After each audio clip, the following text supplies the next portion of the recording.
Okay, we're gonna go ahead and start the meeting back up.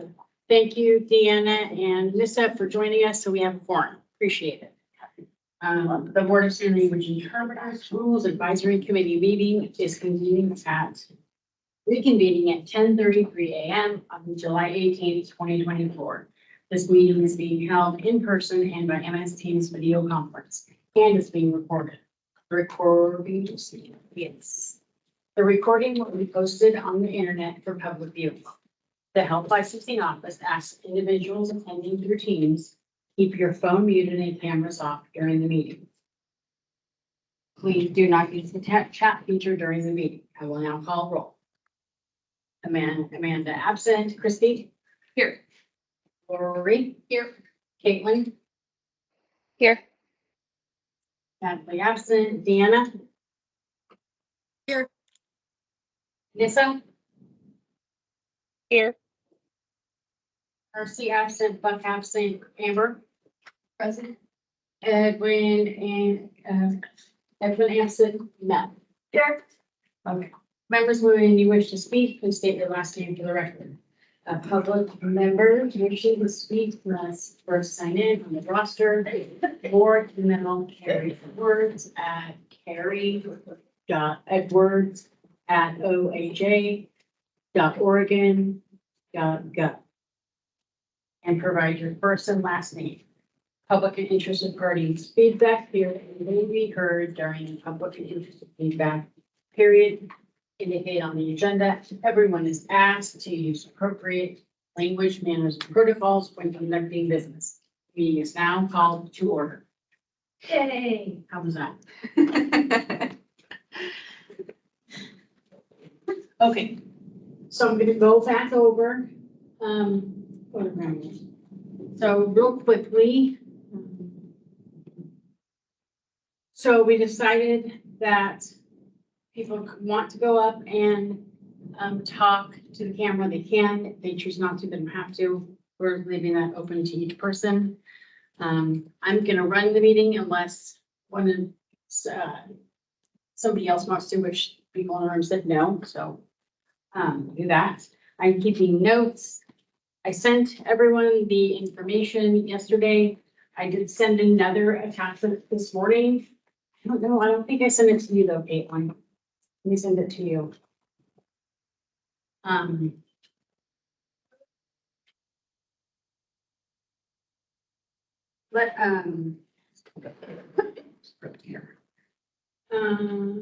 So our next meeting is August 8th, and I think we decided that since there was a lot of people not attending today, that Carrie and I will step away and find some dates that work for HLO and propose some dates to the committee after the meeting.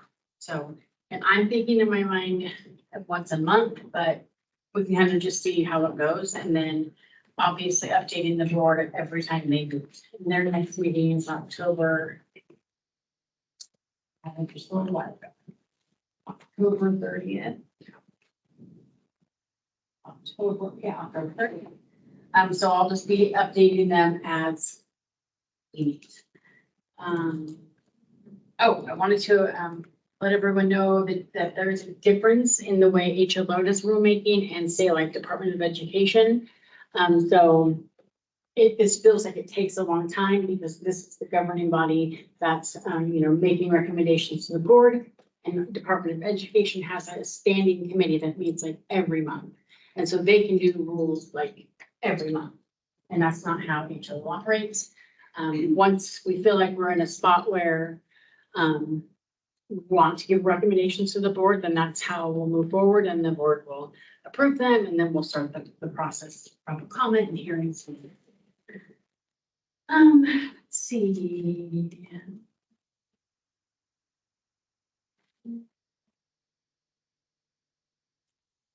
Let me send this to Caitlin very quickly.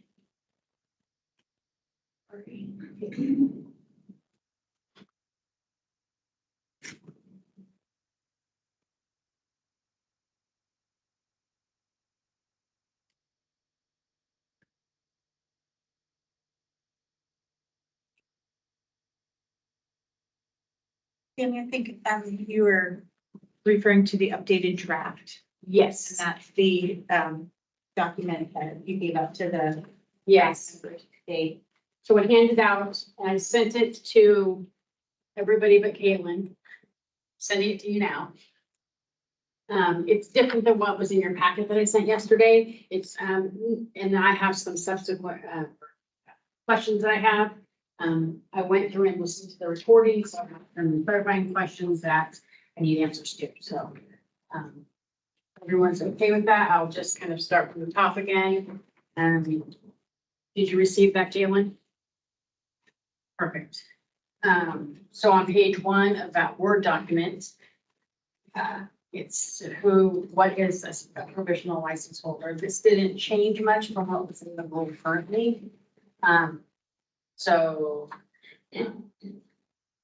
provisional must be supervised by a generalist or a supervisory license holder.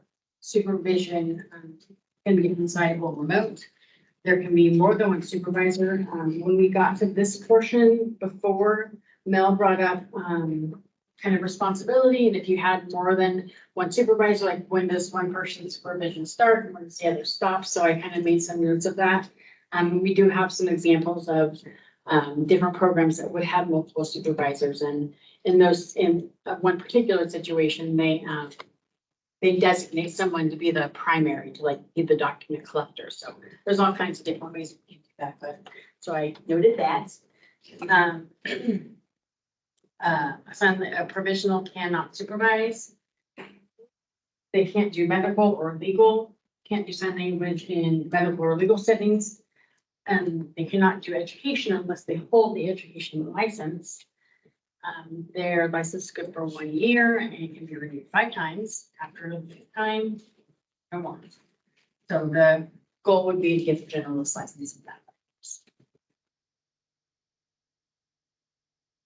And then number 5 is kind of a holder. So at the last meeting that we talked, when you guys were drafting out the language, we never added the EIPA into this. We really just never even talked about it. So I don't know, it's a question that if we want to talk about it and add it in, or intentionally, we just didn't talk about it. I don't know. You guys didn't say anything about that. So if we do add that back in, then because we know the testing, the grading for the EIPA is very long. We don't want people to not have a license because they're just waiting to have their test score. So this is a way to get around that. On page 2 is where the application requirements start. 1 through 6 are like general HLO, fill out the application, pay the fees, follow the code of conduct, all normal stuff that we do at HLO. Every license has basically the same layout. So under pathway 1, this is the academic degree that you guys discussed, and this was the first pathway. So if you have the second academic degree in sign language interpreting from an accredited sign language interpreting program, you would qualify for the provisional license. Question is, I went and because the accredited comes before the sign language interpreter program, I wasn't sure if that's really what you meant.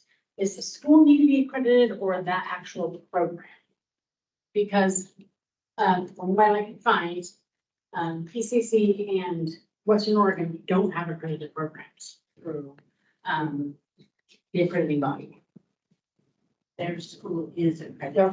The school is overarching accredited, correct, but not their sign language interpreter program. So I wasn't sure what was meant by that.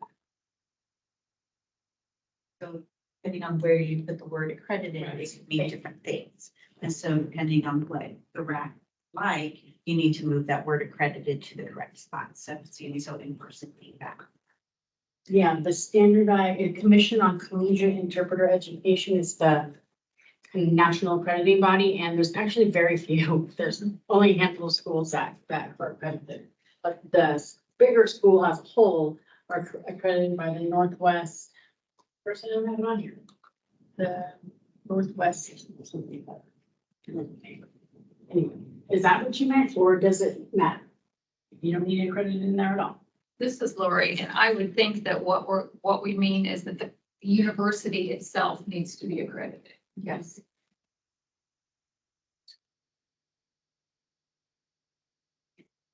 I'll shift that to another location. One more question is, I noticed in the recording that, interpreter education program is referenced a lot. The sign language part is left out. And the interpreter education program is only used. Is that a thing? Like ITP? I felt like that was a thing, but I could be wrong. This is Mel. Over our lifetime of a profession, the name has changed to reflect what we're doing. So it's more like an interpreter training program or a sign language, English to sign language interpreting program. So it's really good.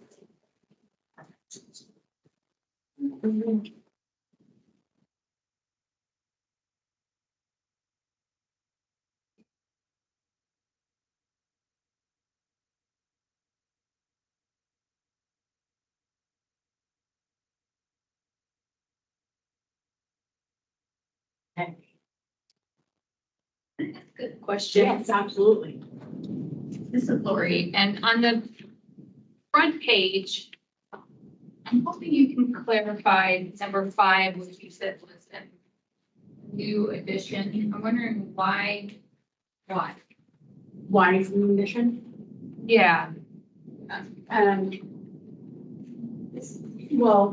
Well, question mark, because you didn't add the EIPA into the provisional. Right. However, it is in the provisional now, so I wanted to, and you never mentioned it. So I didn't know if it was intentionally never mentioned or we just never got to it.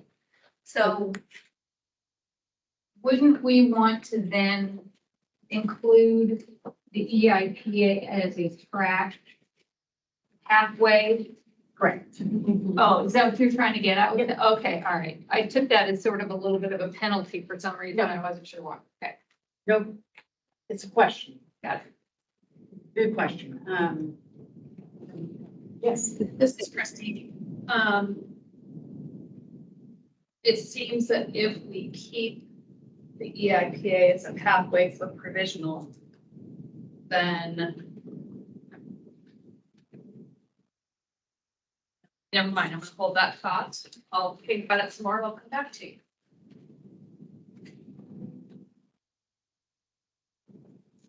I think your answer This is Kate, if I can make a comment.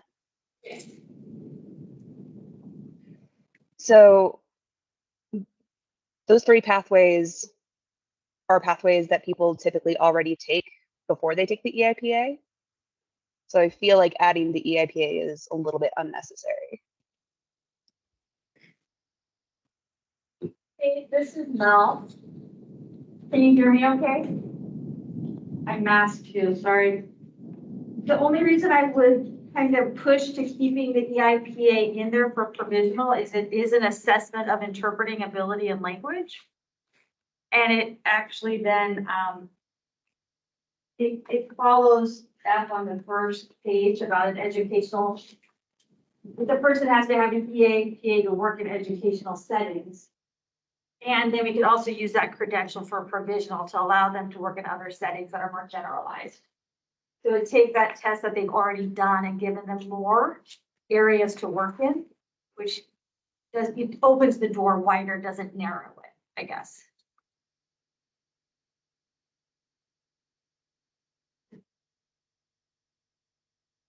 That is the end of my statement.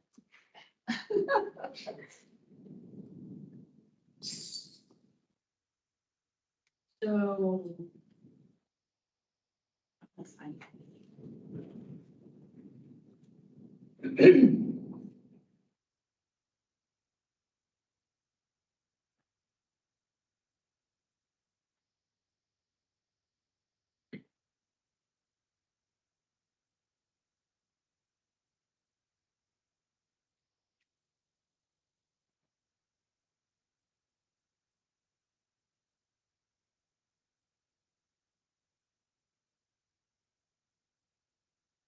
Hi, this is Miss Paul.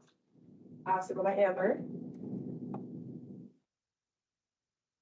So related to the provisional license, I want to clarify your question, Sammy, about receiving EIPA results. Right now, it takes about 6 to 9 months for that waiting period to receive results. That's just general information to share with everyone. And for the provisional license, I want to clarify.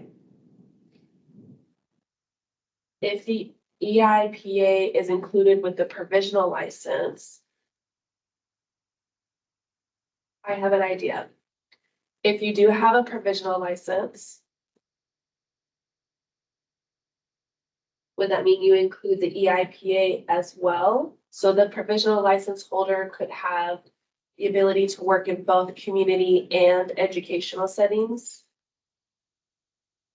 I know K through 12 often uses community interpreters from agencies placed in those settings to cover assignments. So if an individual has the provisional license, but they don't have the educational license, they wouldn't be able to accept those assignments. So with that said, how the law is written states that provisional license holders can only work in general community settings. But if they also are able to work in educational settings, that would provide more interpreters who would be able to sub or work in those settings, in educational settings. So to recap, what I'm saying is currently provisional license holders are only able to work in specific settings. And now we would be adding on the EIPA so that they would be able to work in both community and educational settings. That's all. Thank you. So this is Sammy. No. So if you want to work in an educational setting, you've got to get the educational license. Maybe the EIPA isn't for the provisional because it's really related to education. It's just what was in there now. So I wanted to make sure we just went over it to make sure that we didn't miss something. But yes, they could get an education license and have the provisional and work in both settings, general and in education. This is Mel.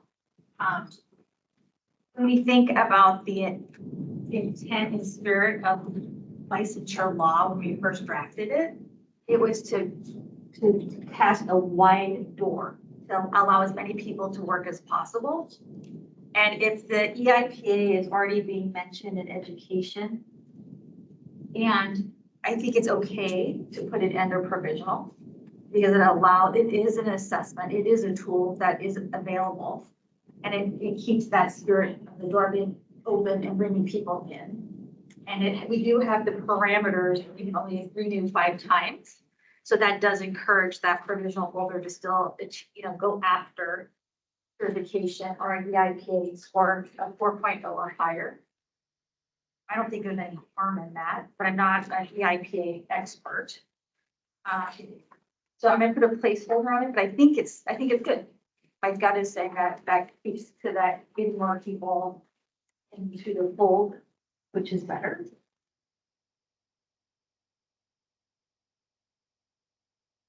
This is Heather. In case it's helpful, there's this chart that maps out where individual different lines of work can work. And so that's why it'll show here that provisional can be in an educational setting, and it shows which. And I believe what I heard is that you're saying that if you possibly add the EIPA, it wouldn't be that what you're trying to do with the provisional is to have them work in the educational setting, but you're opening up the doors to allow more people in the provisional license in case they want to stack up the ladder to get a different license at a different time. So I have a follow-up question to that then. So is it a matter of rule changing Or is it a matter of law changing for a provisional license holder to be able to not only be limited to general settings, but also have both? Because I was looking at that chart too, and it says, no, they can't interpret for educational settings if you have a provisional license.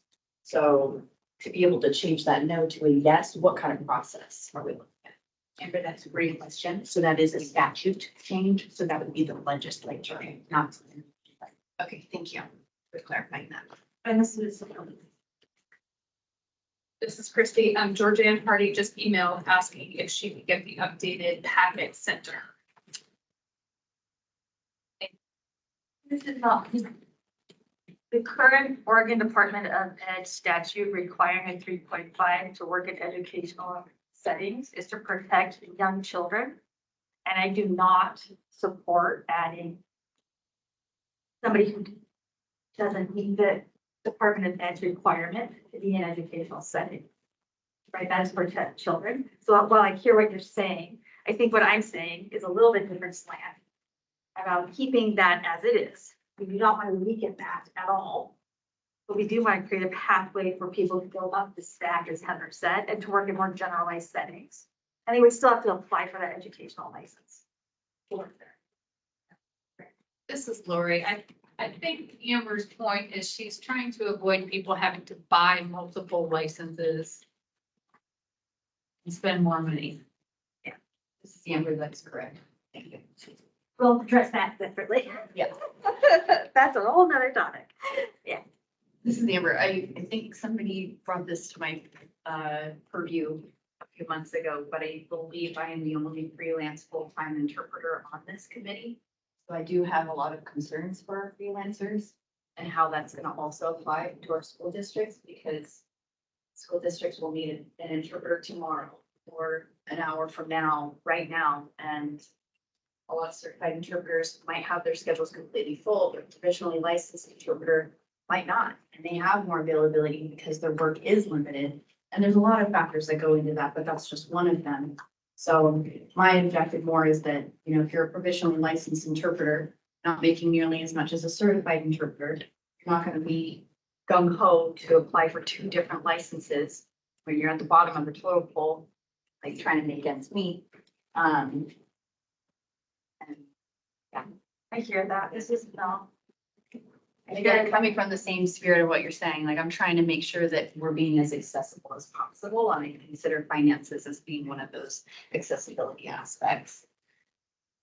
This is Christy, and I guess my ask would be that at some point we have the ability to have a conversation about revisiting the licensing fees and how they were determined.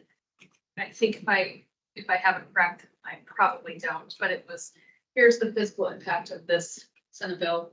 And then we expect this many licenses, but then they figure out the cost, and you guys would know much better than I, but from what I've heard is we actually will likely have more license applications than originally thought. So can we look at revisiting the license fees and the duration of the license? And I know that that's not ours, that's legislative, but I would say that if we could have a discussion about what that might look like in efforts to propose future legislation changes. Sure. So this is Heather. So I'll leave the fee aspect to. Yeah, I mean, we can talk about it. Preferably duration of license is set by statute, right? Always. So that's not something that can be changed. Right, I understand that, and I guess does it make sense for this group to have a thoughtful conversation about what we would think duration should look like, so that if there's work outside of this group by other committees, that we would be able to give some informed feedback. This is Mel. Yes, I agree about fees. I understand that. And I have felt that the conversation around fees has been unproportionately heavy. And the focus has been drawn away from protecting language access in the deaf community. And it's a very, it's hard for me to talk about, but the work of the RAC and the HLO is supposed to be about protecting the deaf community and not fees. And when you look at the conversations, it's out of whack. I love the conversations to get back towards the work of protecting and serving the deaf community and having that be the focus. And then fees has a place, and there's a pathway to do that, and Sammy has mentioned it. It's about going back to legislature and readdressing it. So we do need a committee to do that. And it has to be an open committee that represents the whole state. But again, I would love the energy that's being spent talking about fees going into the rules, honestly. This is Christine. I want it all. I know, and I know I'm privileged on the other side of it. I know that.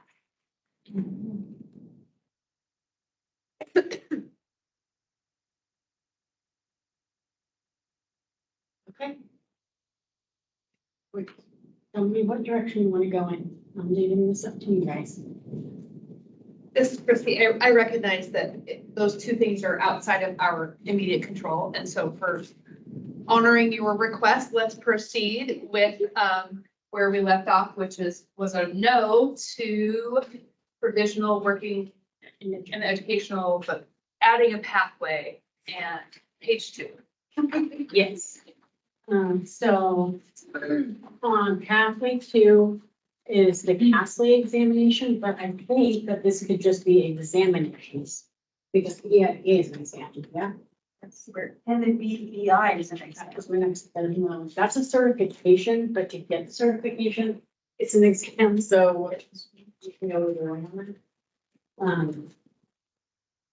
It would probably make more sense.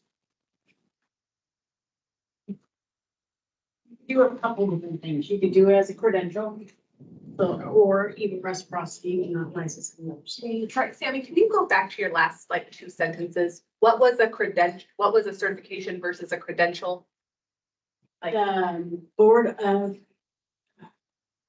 Texas Board of Examiners, is that right? Interpreter examiners. They have an examination, and with that exam, you get a credential when you pass it. Kind of like, you take the CASLI and then you get your RIP certification, so it's however you wanna. Do it either way, but it seems like it'd be smarter to do it under the same. Let's, you want to add EIPA and TBEI to the exam pathway. This is Christie. I think knowing what we know about the length, especially for the EIPA receiving scores. And I've had folks come in with BEI, but we don't offer that. It's not an option here as acceptable. I would say exams and including what that could be. We have it in the rule today. The provisional is submit proof of one of the following, or one of the following credentials, the BEI basic certificate, BEI level 3, BEI 2, NAV 3.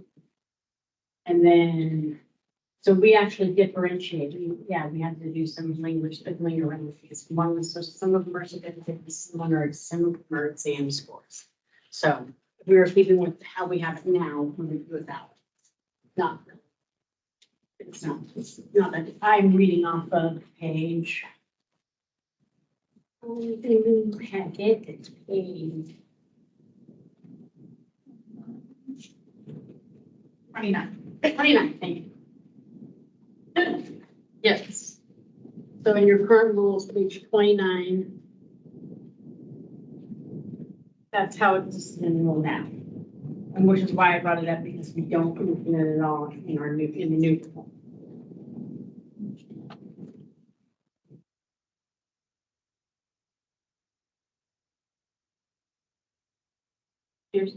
This is Mel. You're saying under 5A. Yep. That is not carried over. Yep, none of that's there in our new rules. This is Mel. And I think part of what we weren't sure about carrying over is we didn't want to differentiate elementary versus high school. That was a big piece of it, or necessarily language. We just wanted the number carried over. You guys Because don't even didn't talk about it at all during the meeting. These were left out, like we never got to them. This is Christie. I would think we would have to define somewhere what examinations are accepted. So I think if we could do, the, really delineate, but without saying high school and elementary, like you take this test. If you get scored, and then it fits this. Not sure I understand. so in the educational exam, my understanding, The EIPA, the EIPA, they have, because there's elementary schools, middle schools and high schools, and language is so diverse. Sometimes people have really strong ASL and sometimes they're more oral and they kind of look more English. In this assessment of educational interpreting, they kind of put in different variables and provide a test for you. We're taking a step back and saying, let's not get caught up in the nitty gritty of this language, this setting, this thing. Just the exam itself, regardless of all that, you got this number and it can apply to any of those. got it. So the EIPA PSE, PSE stands for something. Pigeon sized language. Pigeon sized English. So would you not have the PSE or ASL, you just have EIPA? Yep, right, correct. And would you want it 3.5 or above or the 4? 3.5.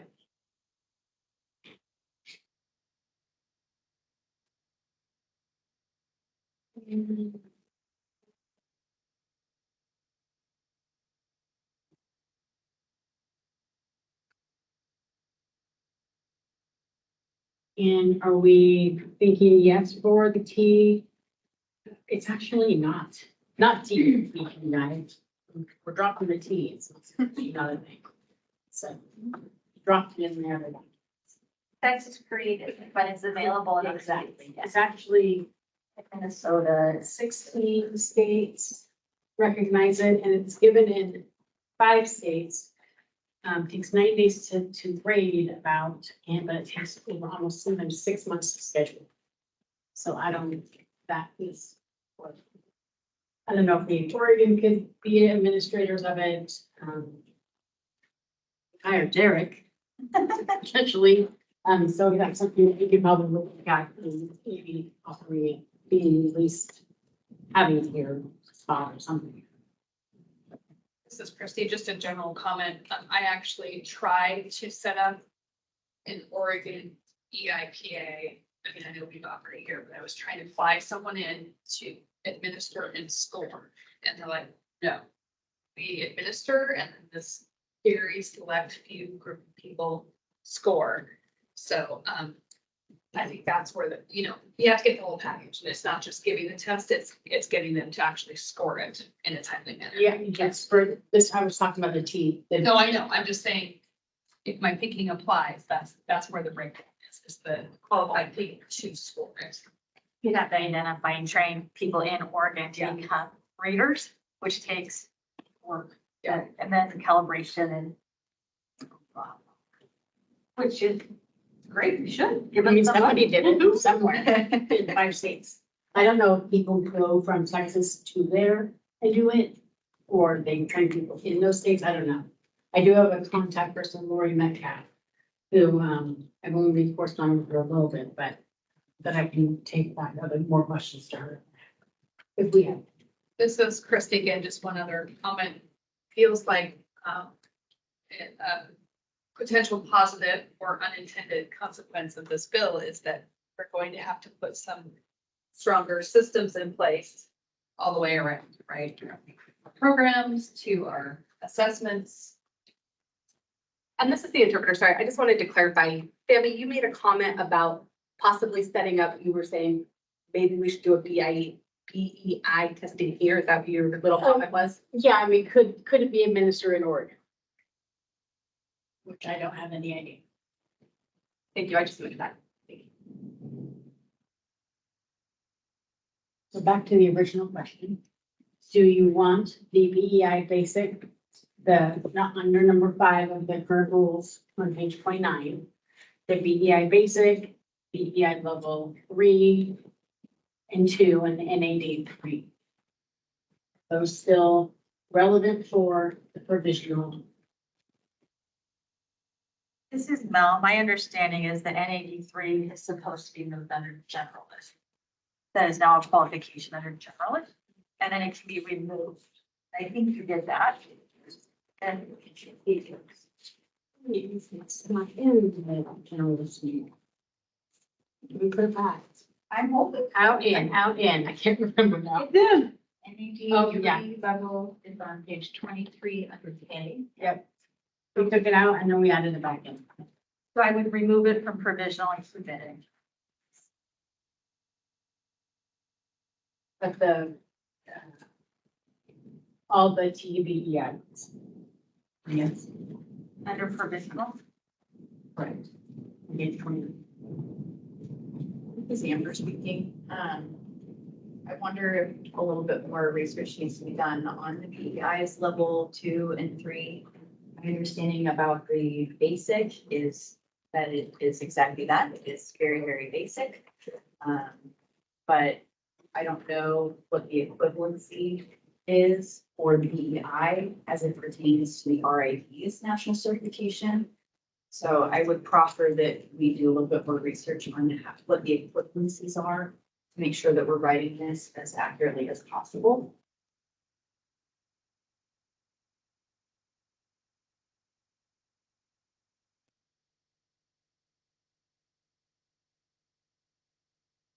Somebody like to take up that class? I can do that. I know people in Texas need to work on it. And I can get you in contact with Lori.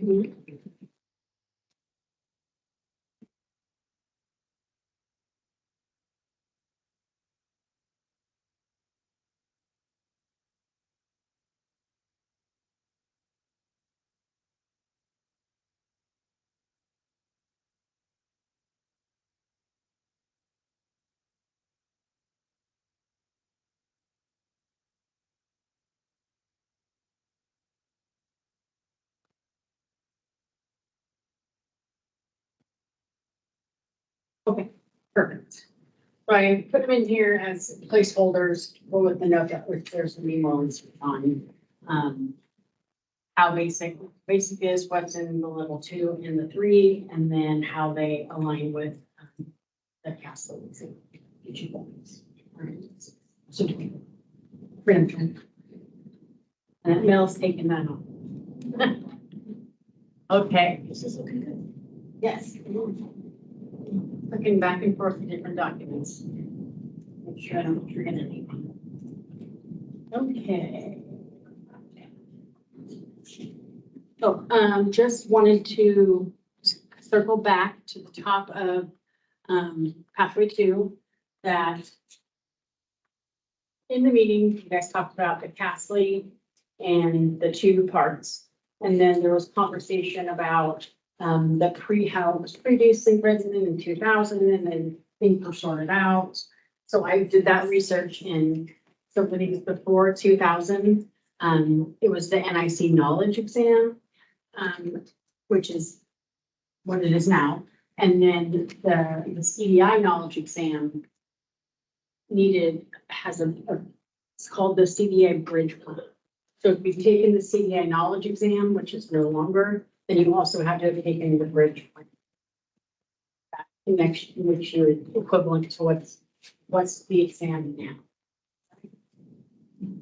Not very, it's kind of confusing. It took me a while to figure it out. So I added those in here under a big A, little I, 1 through 3. And then it will be the EIPA, and then the placeholders for the BEI, and then. Yeah, good. So the next will be the language proficiency and ASL proficiency. So I just put them here as placeholders, but you gotta go down to number 8. 8 is what is kind of defines what English proficiency, what you guys said with the qualifiers. So to meet the English language proficiency requirement listed in pathway 2 and 3 of the school, the applicant must submit proof of one of the following. What page are you reading from? Oh, I'm sorry, page 3. It's great. Great, thank you. Holding a high school diploma, a GED or equivalent.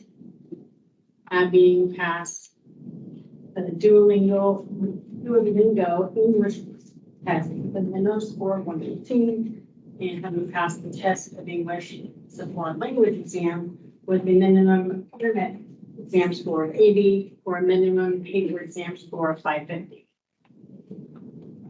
Sammy, could you back up and repeat Yes. those? You said Duolingo? Yes, having passed the Duolingo English test with a minimum score of 115, and having passed a test of English TOEFL with a minimum internet score of 80 and a minimum paper exam score of 550. And this is Mel. My quick research on the DEI, the level 1, 2, and 3, they stopped offering those in 2006.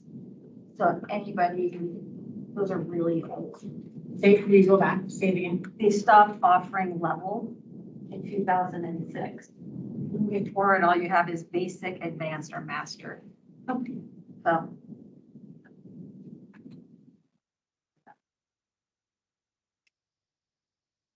And would it just be basic? You guys, provisional wouldn't be an advanced or master? They'll probably fall under generalist. I don't know.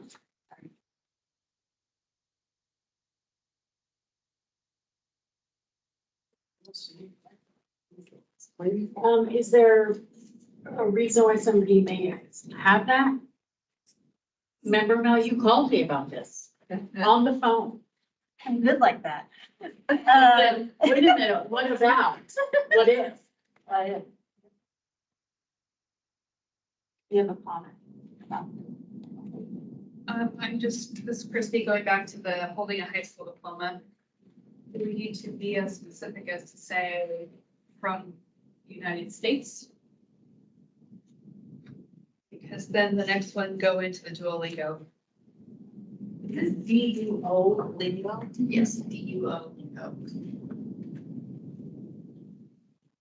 Just when it comes to high school or equivalent too, if somebody is coming from another state or another country, they have to go through a credentialing process through the US. So once they do that, they request it to be sent to us, and then we, either they're equivalent to a high school diploma or they're not. Got it, thank you. So this is Amber. I just want to make sure I understand. When we're putting in holding a high school diploma into that, we're implying this is within the US. Okay. Thank you. Do you want it to imply that? Yes, I think so. Does it say high school diploma or equivalent? Because they could have a GED or equivalent. Yep. GED. yes. You know, I will make one more comment. If we go back, you guys actually did make, it was in my other copy, you guys talked about having a degree from the United States. I've added that in here, but it wasn't actually in your copy, but it's in my copy, so we'll still go back. That's still accurate? You wanted a degree in the US. A degree or, well, I went back, I'm just, yeah, never mind. Okay, now, Yeah, forget it. Forget it. This is Amber. I wanted to talk a little bit about A&B on page 3. I'm not familiar with Duolingo English test. I'm not sure where that came from. Yeah, you guys did. Okay, so what does the exam look like? Couldn't tell you. I believe Lori did the research on that. I did, this is Lori. Yeah, I looked up, what a lot of colleges use as entrance scores for a variety of assessments, and that was one of the ones that they gave. And I don't know much about it other than that. I've heard of Duolingo, you see classes for it on TV sometimes, so I think it's relatively easy to take and cheat, probably. Amber, my only concern is the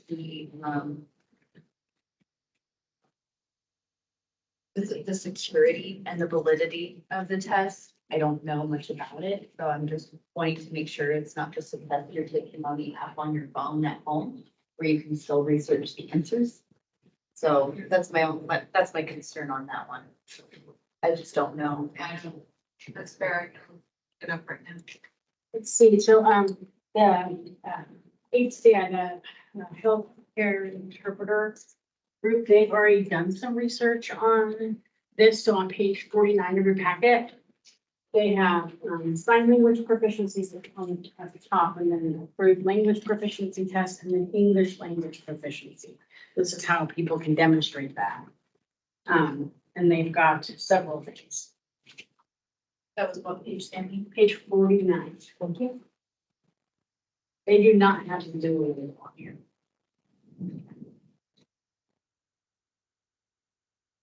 If this is Mel, I'm remembering the intent of this conversation before was from our colleague Amanda, who's like, if we're gonna test ASL, we need to also test English to be balanced.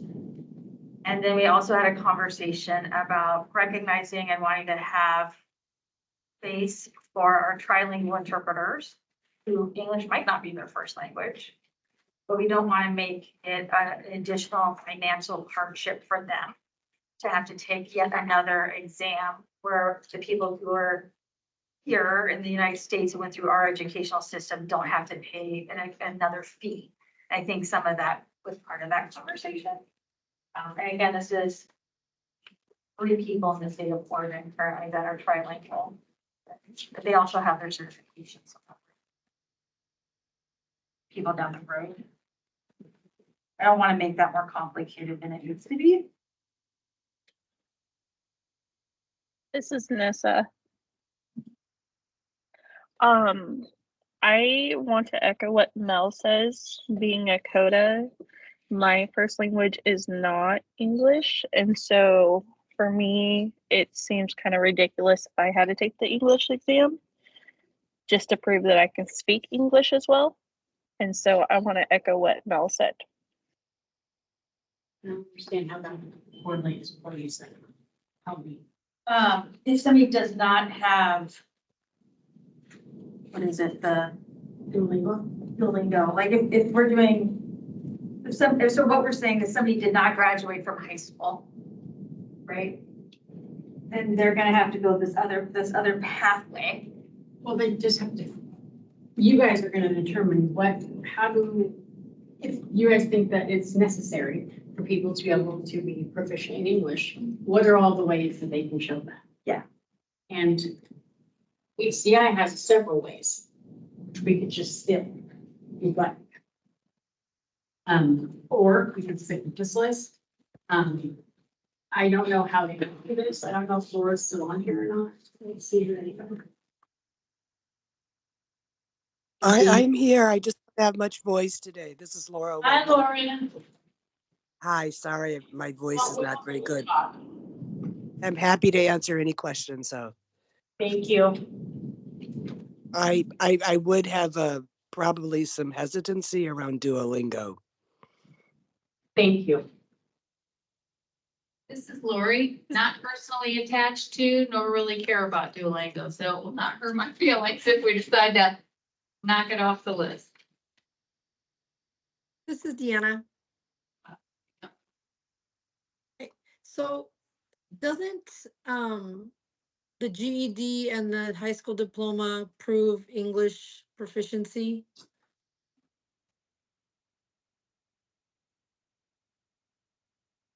Yes, that's one of the options. Is the high school. Sorry, I'm also not very familiar with Duolingo and providing proficiency in English for that. So either way, doesn't matter. But I mean, I think the GED and the high school diploma, I mean, I don't know if we need more than that. This is Amber, and it also does say high school GED or equivalent. So I don't know what equivalent would be, but I agree with Deanna in that I think it could be potentially enough. In the short time that we've been talking about this, Christy and I just researched Duolingo to see what their secure basis was.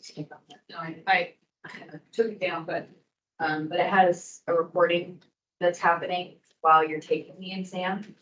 And it's tracking, it has AI tracking of what you're doing while you're taking the exam, but you can take it from home. So that's what we just read online for the Duolingo website for how to take that test. So there are costs associated with it. I'm sure there is. I didn't look that up. I was just looking at, you had a question, or it seemed like the security of it, and so I just was looking at that. But this is Christy. Can we go back to your comment when we started talking about the, from the United States? You said that equivalency. Can you expand on what that equivalency, like, does that part capture what we were trying to do with the English language proficiency? So, well, that I wouldn't know if it's proficient for English. However, it does have to go through a credentialing, a national credentialing service, and they look at everything, all their studies, how many years of schooling, this, that, and they compare it to a U.S. High school diploma. Some come back, they're not equivalent, and most do come back that they are 12th grade equivalent for the U.S.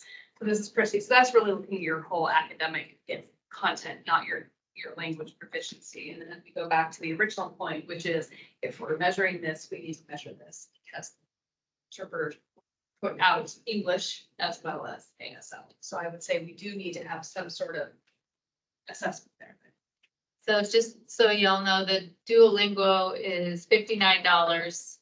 They compare it with the TOEFL, which is the other option that we have on here. Sorry, this is Lori. And the TOEFL is $200 to take. The test of English language, foreign language. There's the language on page 49 where it says toward the bottom of the page under English language proficiency, second bullet point, graduation from any high school or completion of a GED in an English language speaking country where English is the primary language of instruction. Does that get more to what you were thinking? I think so. Yeah. And then having the equivalent piece added in there to catch any other exams that are equivalent to the GED. But then that way it's focusing on the English aspect instead of the overall education. And this is Amber, that second bullet point after the one that you just read also highlights that graduation from a higher institution abroad where English is the primary language of instruction. So. Amy, this is Heather. It sounds like, RAC members like these two bullet points of language on page 49. Okay. In relation to the English language speaking. And then adding in the equivalency piece so that we capture something equivalent to the If there's any other bullet points that you like there too, you could, after The TOEFL or the CAE or CPE. This is Christy. Sammy, can you, I'm forgetting where you said that you pulled this English language. Oh, wait. Okay, where's the English language proficiency? Where is this from? Oh, Healthcare and computers, OHA, okay. Office Equity and Inclusion.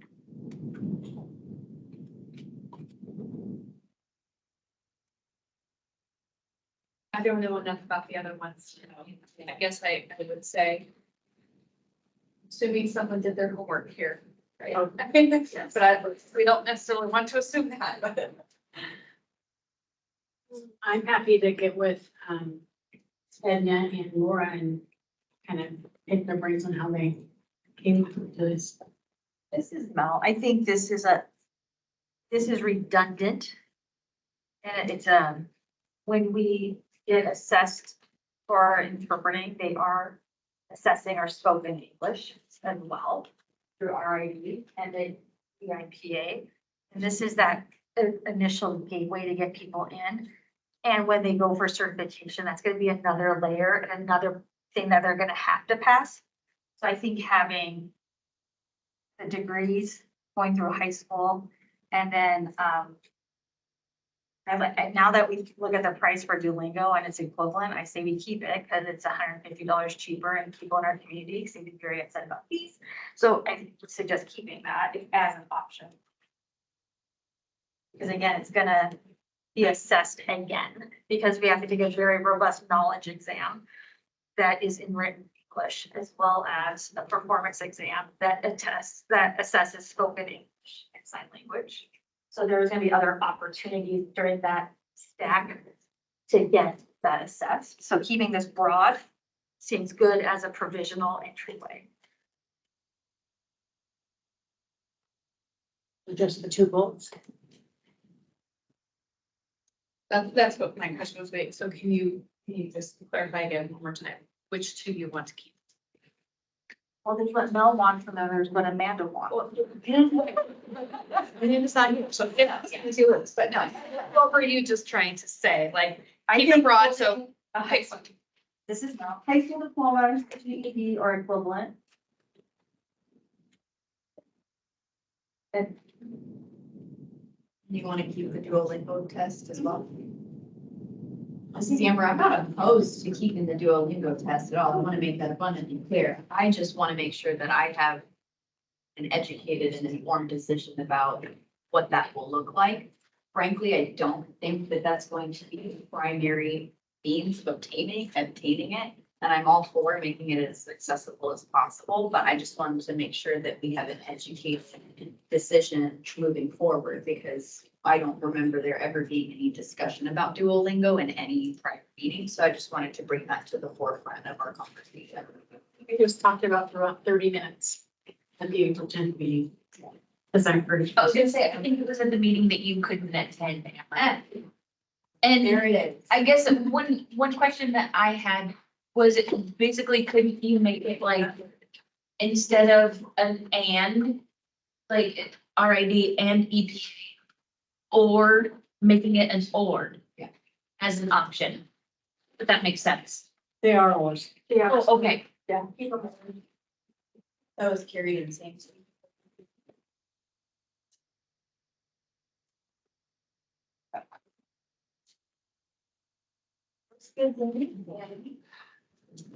So I'm going to add the high school diploma completion, GED, and English language speaking country where English is the primary language of instruction. And graduation from a higher education institution abroad where English is a primary language of instruction. And maybe Duolingo in total. As an or. Yes. You got it. This is Amber. That fourth bullet point on page 49, do we want to consider those as well to include written proficiency? Well, we have one of them. So Lori, we have to, That's right. We don't have the same numbers though.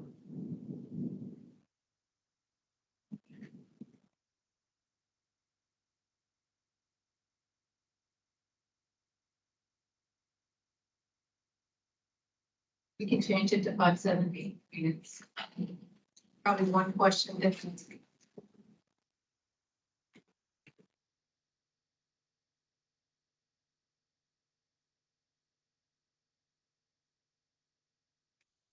I think somebody came up with the 550 or the 80. I don't remember who did that then. I tracked your research too. It's close enough that I'm not worried about it. Yeah, me either. This has a paper, a computer, and I have no idea what an IBT is. What's a computer? No. So Sammy, you said you could possibly get together with, Yeah. so maybe asking those clarifying questions would help us determine. I mean, yeah, we just want the passive, whatever the path is. do you want me to only ask about TOEFL or are we interested in the certificate of advanced English, certificate of proficiency? And we'll have that, would that qualify? I think more information will help us know whether, yeah, too many options, just right. And that is the goal, right? Is to give people the options, Yeah. different avenues to get to the same place. This is Amber again. I've seen, met people from Australia who are in our country and they are ASL interpreters. So making sure that door's open for people who are coming to our area.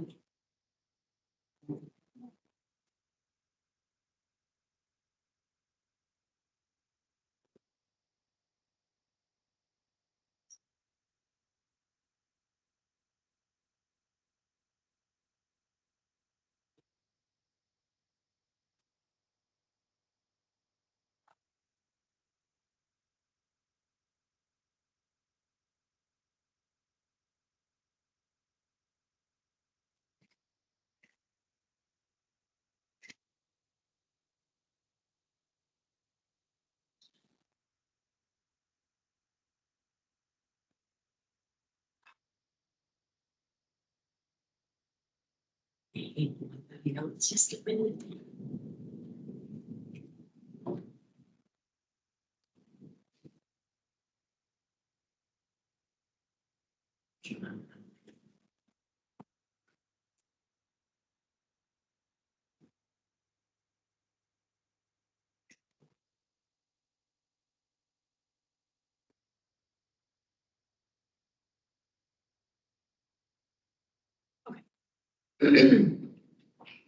Okay, so I will get with Edna and Laura on that.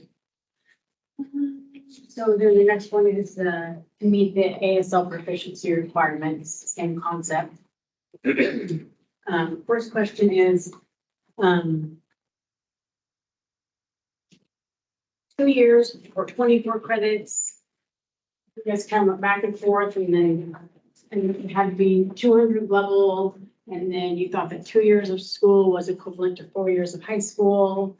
The only thing I say about credits is it's very hard to kind of gauge as far as when we're looking, when Michael's looking at qualifying someone on an application, it's like, is it semester, is it hour, is it this, is it that? So. That would be my only. No, you haven't asked me. So I don't know. I told them I don't. So Sammy, this is Mel. What I'm hearing you say is like on number A, 9A on page 4.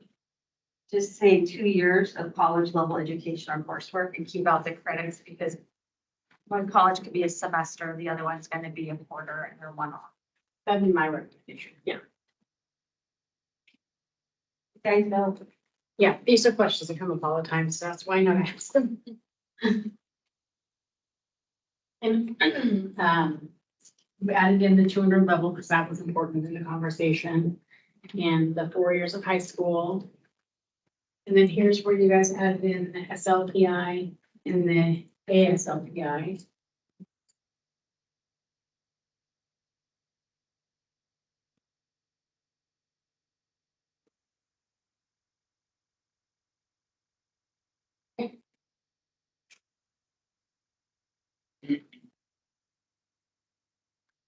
And that's what,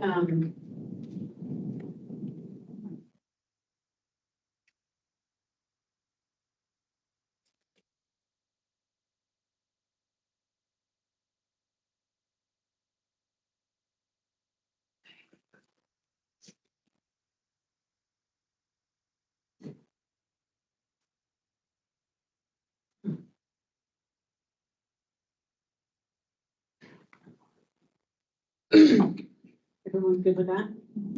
And then we can go back up to pathway 3. New pathway 3. What page was that? On page 3.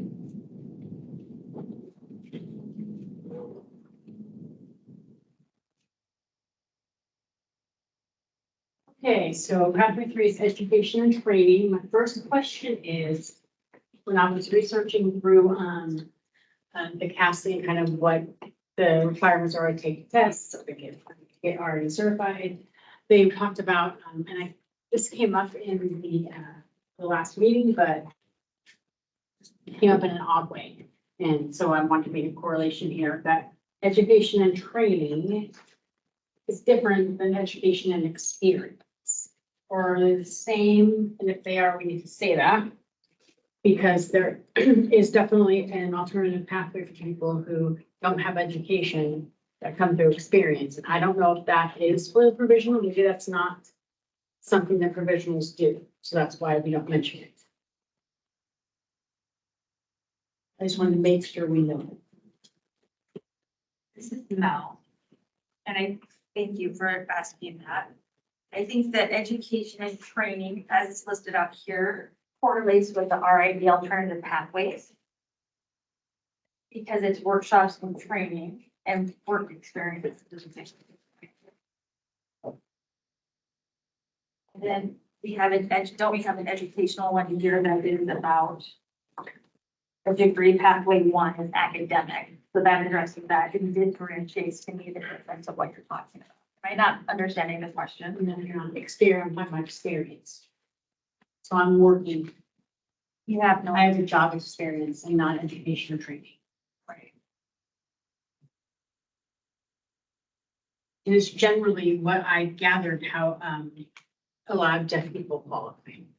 Is they qualify based on the experience, it's not necessarily education. What someone has to be. So this is Mel and I still wanted to have lunch before we have this conversation, Sammy. Oh, yeah, let's take the 5, if everyone's okay with that. All right. Were you guys in this? Yeah, you see him come. Okay, we're gonna take 5, 10, we're gonna take 10.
pathway program, that's where we were at, so. Hold on, we're good to go?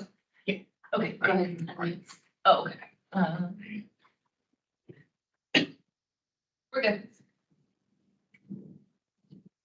So education and training is the 40 hours. You can have 40 hours of education or training, and it could be symposiums, workshops, seminars. We're pretty flexible about that. And that just needs to be in sign language interpretation. And then the English proficiency and ASL proficiency. I have a clarifying. Yes. You gave me a lunch break, sorry. Under 9A,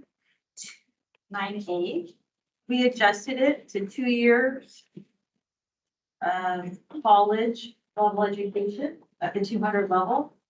I wanted to add in the word of 2 years of progressive college education, like somebody could fail ASL 3 times. How is HLO going to determine what progressive is? Or is it just a word Continuous? that you can expand? Do it. How are we gonna, when we see this document, how are we gonna It's know? like 201, 202, 203, 204, 205 to show that they're continuing on that educational linguistic pathway. Versus somebody stalling out, how do we, This is Christy versus someone taking year 1 twice because they didn't do so great. Sorry, but you're gonna have to be more specific. Hold on, this be progressive, because no one knows what that means, or continuous. right, okay. So like, go ahead. This is Christy. So rather than credits. We Oh, we have took credits out. correct. So rather than that. You can also question this, but the wondering is it standard ASL 1, 2, 3 across everything? Could you then say they need to complete these levels versus credits and pass? It's definitely not across standards, Right. just based on other professions. Yep. This is Amber speaking. The other concern is too, is like, well, you could say you had 2 years, but when did you have those 2 years? Did you take, a year and then have a 5-year gap, then go back? I'm sure there's processes in place currently to assess companies. You've had, 5 years away from learning American Sign Language and then came back and you're obviously not succeeding, probably go back, but still, it's just that. And what if you did the 2 years, but is there a statute of limitations on that? Like if you did 2 years, 20 years ago, is that still going to be valid? So I just want to make sure that the 2 years is a little bit more succinct and more concise of what we mean by that. What you mean by here is, okay, we need 2 years. And why? But it could be 2 years before the date of application, you could do that. Again, this is provisional, this is the floor. It's an entry level. I will say that HCI only has the ASLPI and the SLPI. That's the only things they have. This is Amber. So could she say what we would like, and then maybe you can help us with writing it in the language that it's the language of the law? Yep. So what would we like?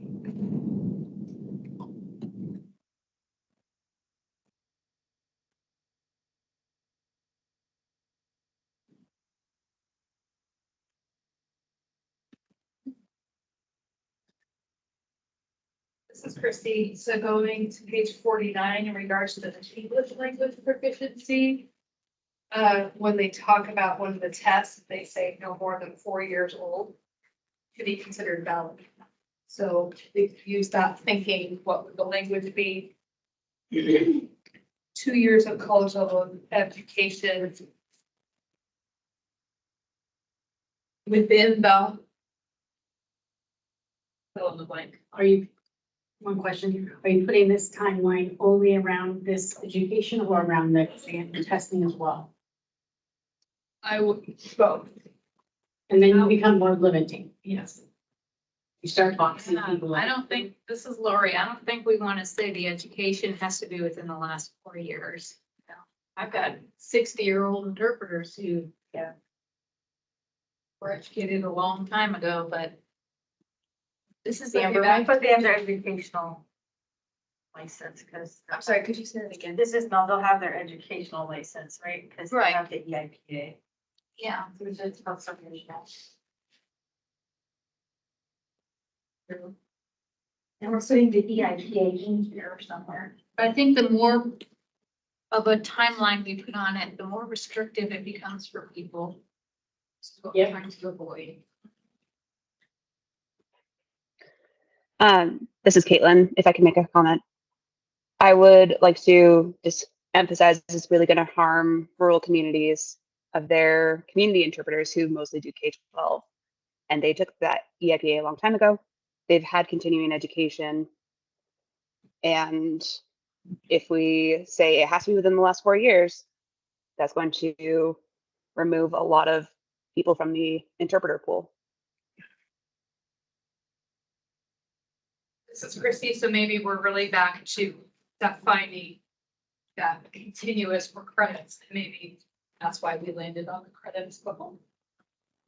This is Amber. I just want to address Kate's comment too. This is only one of 5 pathways that we're currently looking at too. So there are other options available. So I don't want us to think that this is the only option or what have you, but I'm okay with credits. I don't know how that would transfer to make it equitable. I don't know. And it's not an easy process when you start dealing with semester hours, semester credits, versus hour credits. It can be daunting.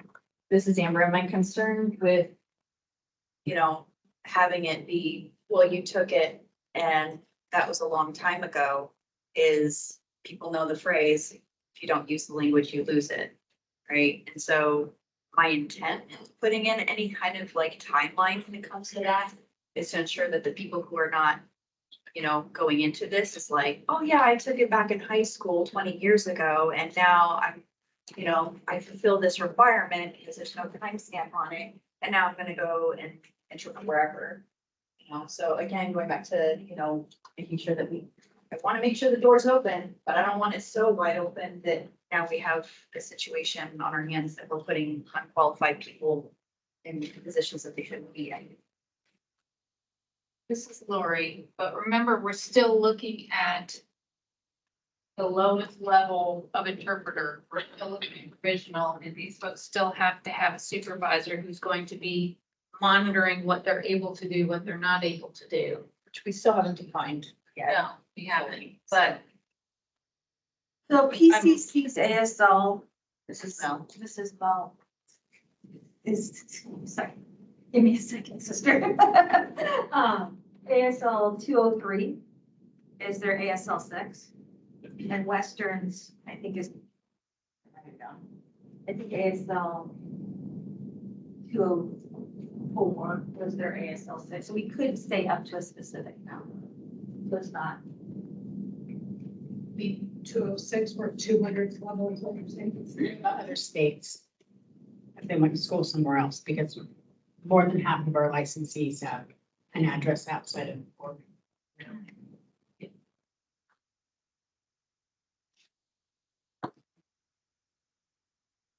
Not that the provisional one's doing it, but I'm just saying, it's a vote. This is Carrie. Does it have to be school related or can you just say continuing education hours or not, or this is US hours? This is Amber, that's included in other parts. This is just one of the line items that does state having taken ASL classes. So that's what we're talking about right now. So there are other opportunities for what you're talking about. Okay. Yeah.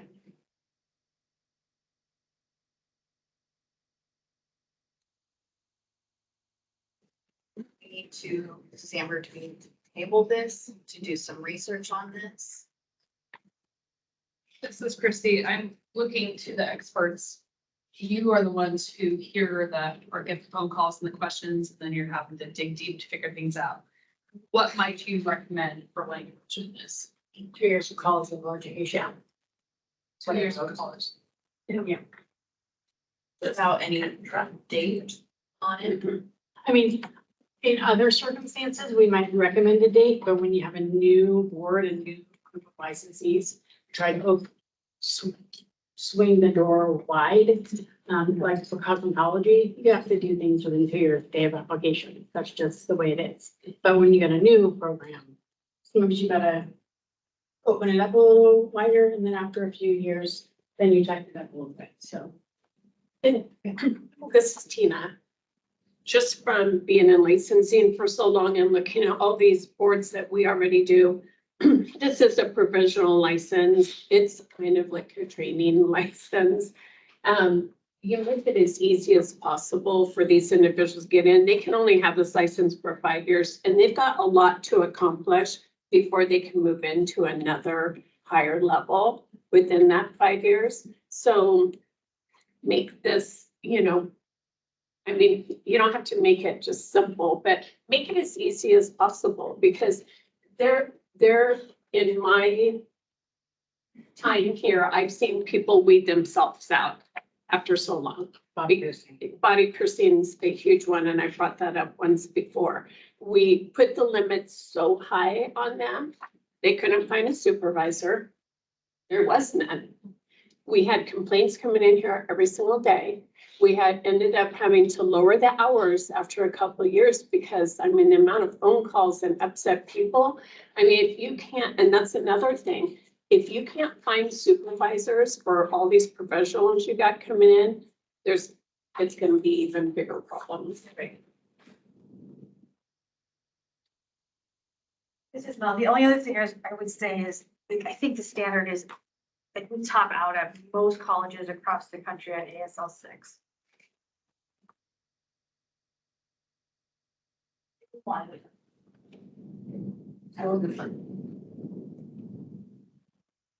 This is Christy, can you clarify? So they top out at 6, meaning you would suggest we do what?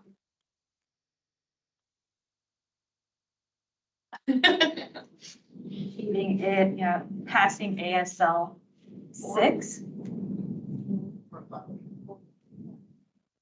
It's like 1, 2, and 3 is first year.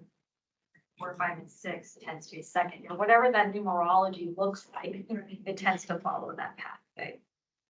Well, this is Amber. Can we combine the two and have 2 years for ASL 6 and above with no timestamp? Would that work? What does 2 years signifying? If you have something, how many people in ASL 6 in 2 years? It's looking at what's. It should be the same, but Amber, I'm just making sure to follow the recommendation of what is easiest and reduces the amount of phone calls and potential problems, while also representing what we know at the same time. So if somebody's, I'm imagining myself looking at an application as a provisional interpreter, and I'm like, okay, well, I don't know if I have ASL through 6, but I do have 2 years, or the opposite, I don't know, it wasn't perfectly 2 years, but I definitely took up to ASL 7. So just making it more inclusive is the objective here. Can we write it in that way? And would you guys be supportive of that? So the 2 years would be of anything over the 200 level? If we were just saying 2 years. College, So it's 2 years of ASL, or level 6 or above. So 2 years of college ASL. But what about high school ASL? Or. Include that to do. That's a different one. Just kidding. Or ASL 6. This is Mel, because when I looked at it, Western does 200 level, PCC does not. Well, I can tell you right now, it's not going to be the same anywhere. Right, so I was like, if we say 200 level, if that's gonna limit. And I just don't. 6, I think that includes. I don't know what Michael's gonna be looking for with this language, but that's.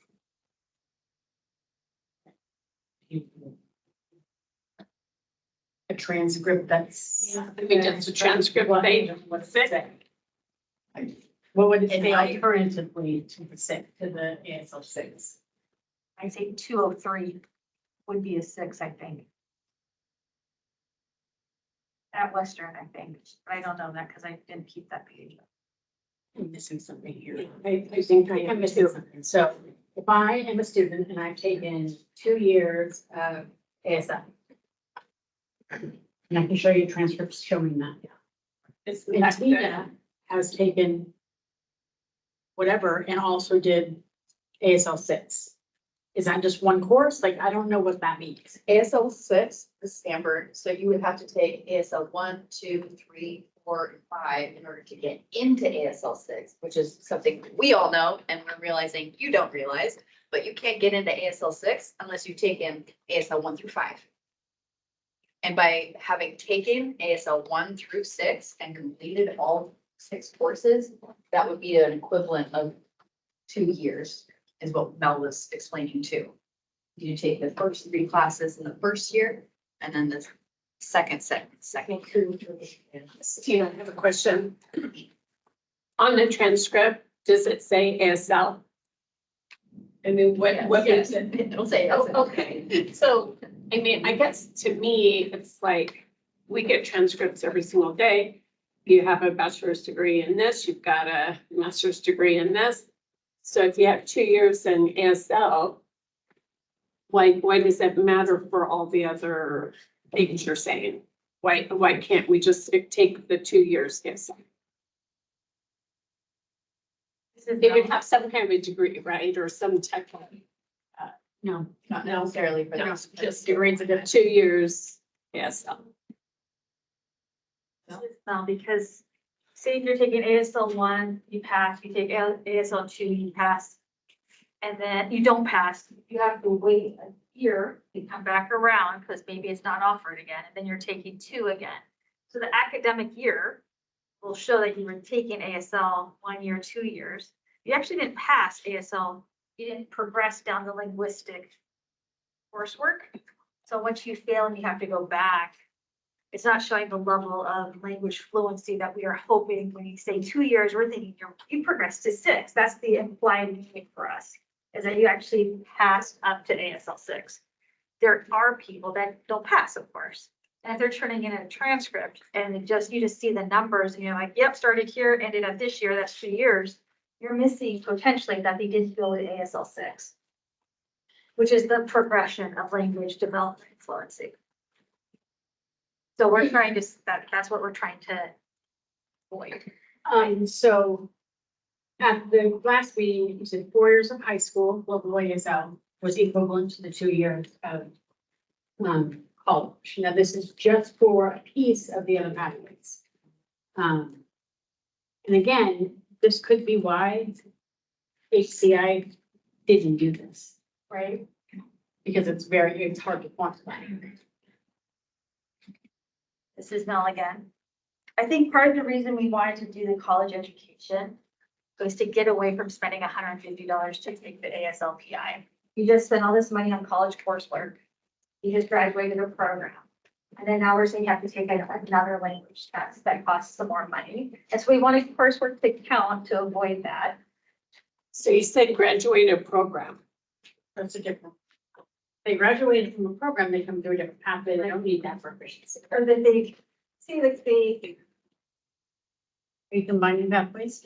I might have, sorry, Sam. So pathway 1 is an academic degree, you don't need to show us proficiency. You have got a degree. Right. So maybe, The proficiency only comes in pathway 2 and 3. Because you don't have a degree.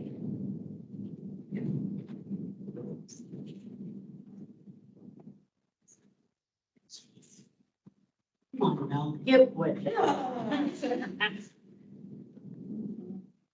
right. It's confusing. You have the exam, it's teaching training, but we're just saying for language fluency, how to improve it. And at one point in our development, we thought showing coursework would be enough. So I think that was the spirit of including as many people as possible. So if you just refer to that, you just do it 2 years. Or we had to go all through that again. Okay. Good to know all this stuff. And this isn't the final. I'll make you guys look at this again, don't worry. But, because this conversation was heavily, Darcy was in this conversation, and she had a lot to say about the 2 years and then 200 level. Yeah, don't know how she said, but I know a lot of that. Okay. Mel, you mentioned Darcy. Yes. Made me think about deaf interpreters. And I see that you kind of have a pathway for them here. Sure. But I will point out again that currently with how this is written, people with a provisional license cannot do medical interpreting. It's against the rule. 90%, the law, 90% of our deaf interpreters work in medical and they're not certified. We have yet to solve this problem. And I don't want to talk about it here. I want to wait till Darcy's here. Because she's an active deaf interpreter, the only one on the roll. Are you blind? In what context? How do we create a rule that allows deaf interpreters to continue working in a wider setting? A wider setting or Medical. No, they can't. Right, they cannot. So, Not a provisional. right. So, That's so a they law. take a specialty license for them. That's a law change if you want to work in medical. Provisional. So this is Heather.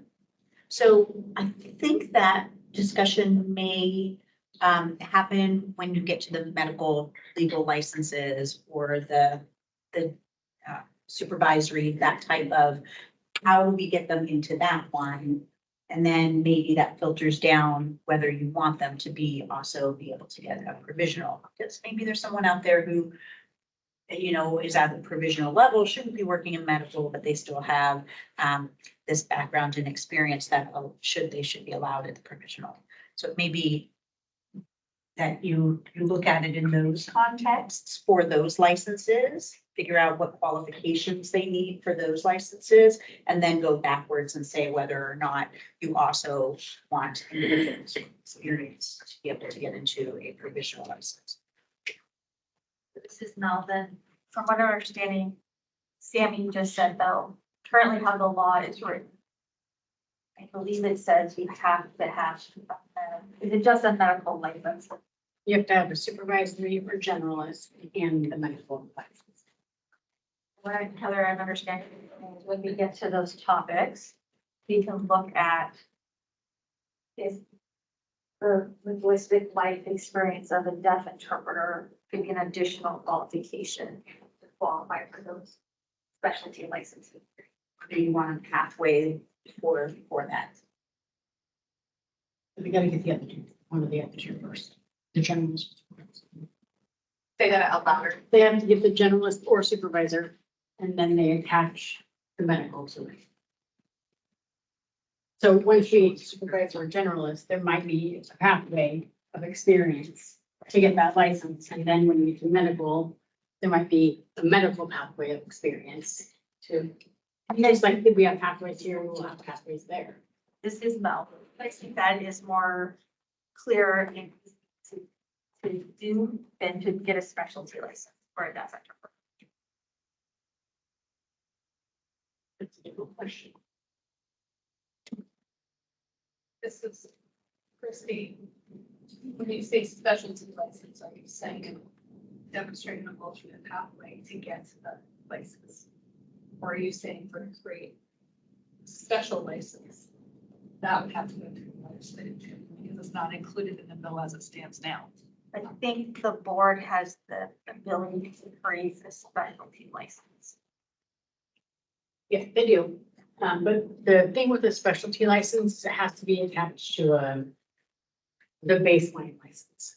So what's meant by a specialty is I've got the generalist and now a specialty license might be.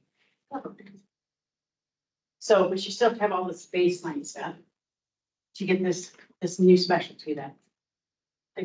That's usually how it works. When you look at streaming. But that's a different question that we can certainly. And I think this is Mel, I want to table it until we have Darcy here. But I just wanted to put that back up. And I wonder if we should focus on educational interpreting next, because the school year hits in September. This is Amber. Before we jump to educational, there's one thing that I wanted to just maybe look at really quickly.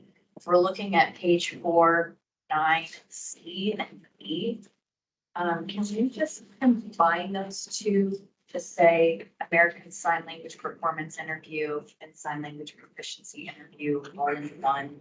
It just seems a little bit excessive to detail it to different line items. One is a score of 3.0, one's a score of intermediate or above. Well, they're two different exams. Don't they, do they not score the same? They do not interview in that way? Okay, never mind. Thank you.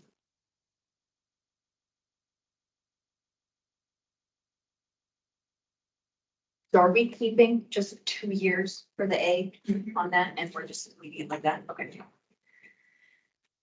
Ooh, okay. Do you want to go on? Do you want to talk about educational equivalency or not? We still haven't talked about supervision. Or we worked at supervision? I don't know if we want to move to education, I'm more than happy to do that. Happy to talk about it. Let's move to education. Did you say somebody was interested in settings? Somebody was inquiring if we would be discussing the settings of which educational interpreting would take place. Yes.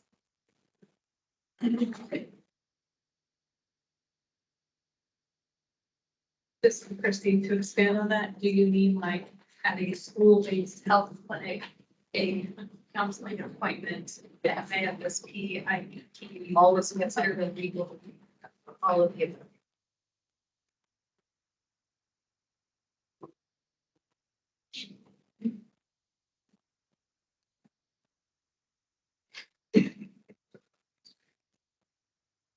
When we are looking at page 25 interpreters or the larger packet, requirements for SLI educational license.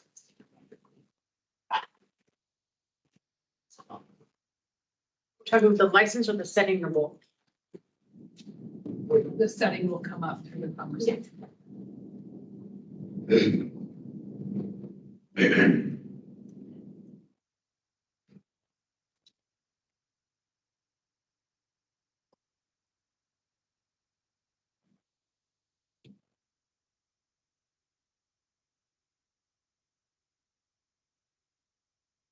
This is Christie. I think we've all already noted the wonderings and concerns around the timeline for licenses, 5 times renewal. And you did look into, I think our original question way back at meeting 1 maybe was, could it be, it's good for 5 years? And that was a no, correct? Yes, tried. Thank you.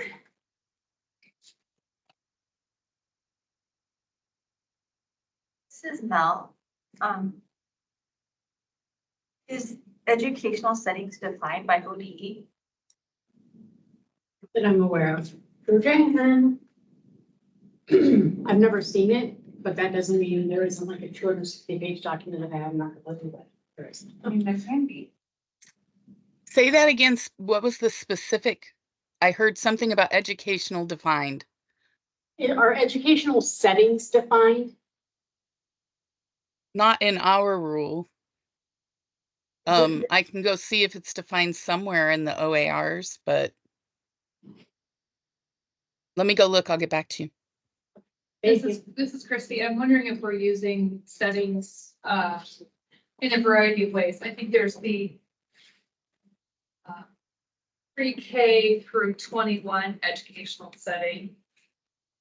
There's beyond, but then there are educational meetings or events or occurrences. And those are more the questions. Yeah, conferences. Yeah. I've gotten ideological exams, meetings, What did you say? audiological exams.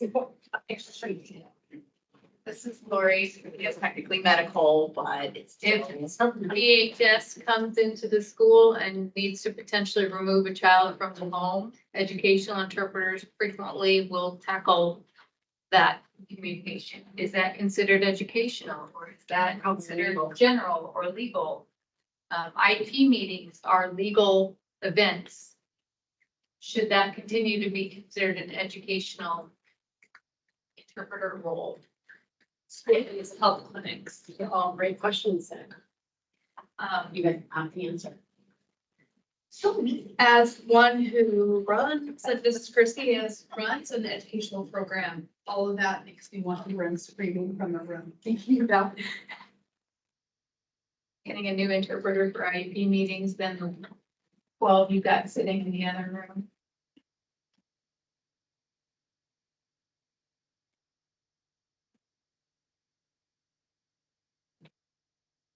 This is Amber, at least I'll speak to IEP meetings, because I feel like I think that's something that we can probably all agree on. I'm hoping that any licensed educational interpreter can be completely qualified to do IEP meetings. And I think we're also going to consider the fact that we have great people like yourselves who are going to staff them with people who have the right experience. So that might just be up to the coordinators at hand who are going to be, considering who's going to be a best fit for particular IEP meetings and leaving it up to the person who is staffing those particular conferences to determine that. But I don't want to see anyone lose the ability to interpret an IEP meeting because it's technically a legal thing, if you want to look at it that way. But I would like to just put IEP meetings should be qualifying setting for all educational license holders. And this is Lori, and my position on that is largely because it's the school-based interpreters who know the terms like IEP and all of the other jargon that we use. Miss Tina, is there anything wrong with any of it now? Thank you for reading this. I mean, I'm curious. I mean, there have are you been certain- having problems? There are questions that come up for sure. The DHS example I gave you is the big one. I've had interpreters express that they're not comfortable being that person who's talking to the child that they work with all day long now about potentially being removed from the home, or were you abused by your parent? Tell me more about what that looks like. That's an uncomfortable position for an interpreter who's built a rapport with these kids through education. That said, the likelihood that DHS is bringing an interpreter with them is. I was foster parent, probably my. This is Chrissy. Even when you say it form your time to make the phone call, they don't like one. However, I actually don't allow my interpreters to do any DHS. If DHS shows up, everybody stops. And we call an agency and pull it in. Or typically I'll say, Mr. Policeman or DHS, go back and get an interpreter. Now, if it's really a life threatening, then I still wouldn't put my interpreter, but I am gonna help get an agency interpreter to take care of it. We also don't allow our interpreter to go into mental health or medical appointment. They can get them to the sign-in, and it could be, if it's a general, like, I don't feel good, they give you some aspirin, whatever. But if it's I'm expressing self-harm to myself or others, timeout, we call someone in, which leads to some very uncomfortable waiting for everybody.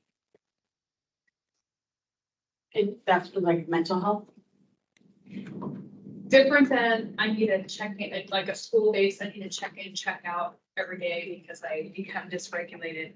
But now I'm expressing self-harm. That's usually the buzzwords. Then it's like, stop. Someone else has to.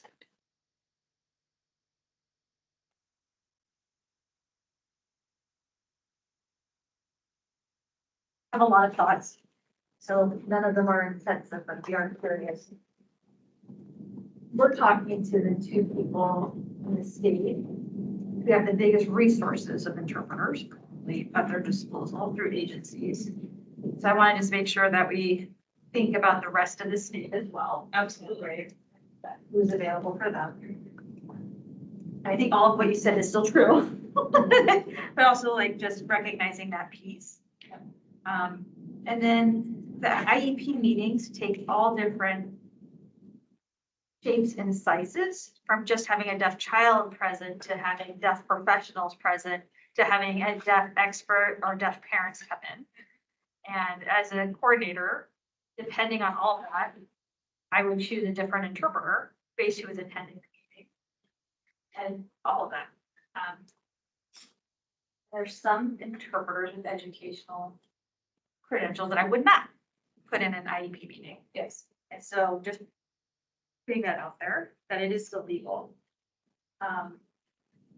And being curious about how we can draft this license to shift the current practice of not utilizing qualified interpreters when needed. So having more agency contracts, having BRI contracts, somehow putting in the effort to bring in those qualified interpreters, because now it is not appropriate for the educational interpreter. So like using this as a tool to leverage some of that slowly over time. To kind of bring that up. That makes sense, because you're right, the current practice isn't good.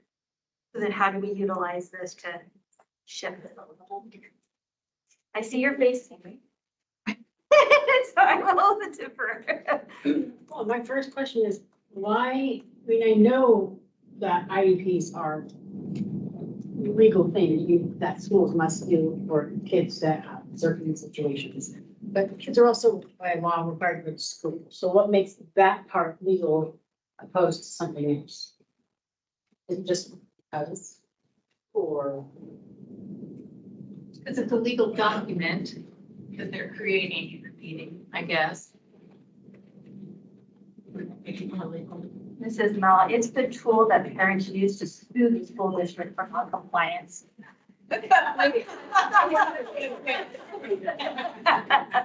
Okay, we'll pause for the interpreter switch real quick.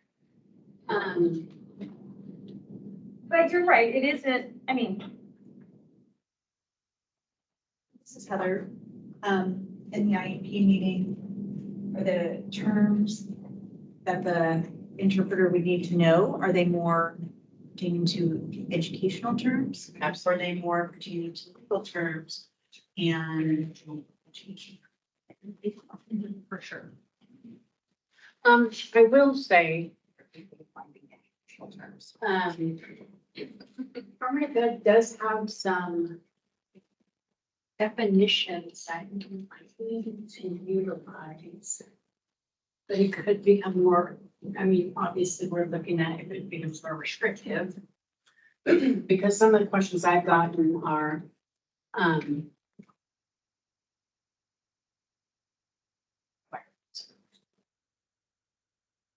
at night, it's part of the grade, da, da, da, da, da. So some are gonna be, those are that types of questions where does that qualify as education if it's after school? It has, if it's in the school setting, if it's hosted by the school, schools, And and they're they're paying for it. It's a school setting. This is Amber. I'm wondering though, going back to professional. Correct me if I'm wrong, Sandy, but if you're a professionally licensed interpreter without a 3.5 EIPA, you have a choir concert that needs covering, you don't have an interpreter to staff it, and you want to pull an agency, and it's professional interpreters like, yeah, I'm available, I can really do it, but they don't have their EIPA. Are we to say that they cannot? That's at their education license. I mean, unless you guys determine that a choir concert is an education setting. It is, it is. Because the school's paying for it. No. Probably gonna hate myself for saying this. Okay. Educational setting, we want to just talk about the setting, the brick and mortar, the physical environment. Yeah.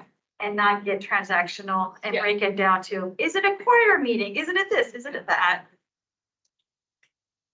And that would give it, that's how it is current, right? I don't have, I mean, I understand why you're, this is Christy, why you're getting the questions, because it's all new to everybody. But I think there's the pre-21, setting. physical setting. But then I think there are the things that happen within a school that we have those questions about. The school health clinics, DHS, IEPs, which could be considered legal, but I think what I'm hearing here is that we agree that an educational interpreter can and should be the person. They're the most familiar with the student and the language. It's the other things that I wondered. As far as setting, I think it is a educational school setting. Physical space. And again, this is Mel, who's paying for it also can dictate that. Yeah. And then when we get into legal settings, we can maybe say something where there's a permanent record that can be used in court. So that when sadly this has happened, the police come and do an investigation of your school for abuse. There's a record made that's gonna be used, and that's illegal. And then the schools will know, okay, we have a thing of record that's is building a case for a charge, or, you know, however we define it. So now we need to follow the legal. So the legal in that setting, because it has an impact permanent record, so we go to liberties are being followed. So we're looking at, this is Amber, so we're looking at educational settings for school sponsored events. We're coming into the idea of like, as an example, you mentioned DHS comes in, that needs to be a different interpreter, different licensed interpreter, because it's not a school sponsored event. I think maybe it's kind of one of that. Does that feel? So I feel really good about that. That gives me a lot more clarity, honestly. This is Christine. I do think back to your point and concern, I think in the rural settings, that will be an impact. And so I can see that more VRI interpreters would be used, which is less preferred in those sensitive situations. This is Amber. Maybe we can kind of adopt the same language that the HCI uses in that, you know, a best effort must be conducted to find a qualified interpreter for, in this example of DHS worker is coming into the school. If, you know, after best efforts have been conducted and no interpreter is found, then can resort to using an educational interpreter who is already there. How do we feel about that? No. It's either you allow it or you don't. Yeah. I mean, that's what you'd be saying. Yeah. That anybody can do it. Yeah. Having sadly been on the receiving end of seeing the work of unqualified interpreters taking a police record and going through a whole trial and realizing that it was a misinterpretation. It's just such a drain on resources and wrecking people's lives that, for me in that setting, I would prefer a qualified interpreter, PRI, than somebody who isn't. I don't want to create a loophole there. I'm just trying to balance the accessibility of it, but I appreciate your I mean, we obviously foster parent for 17 years. It's definitely a legal situation. Yeah. I mean, that's what would need to be there. If it was in that child welfare scenario, from my perspective, that's what I would want.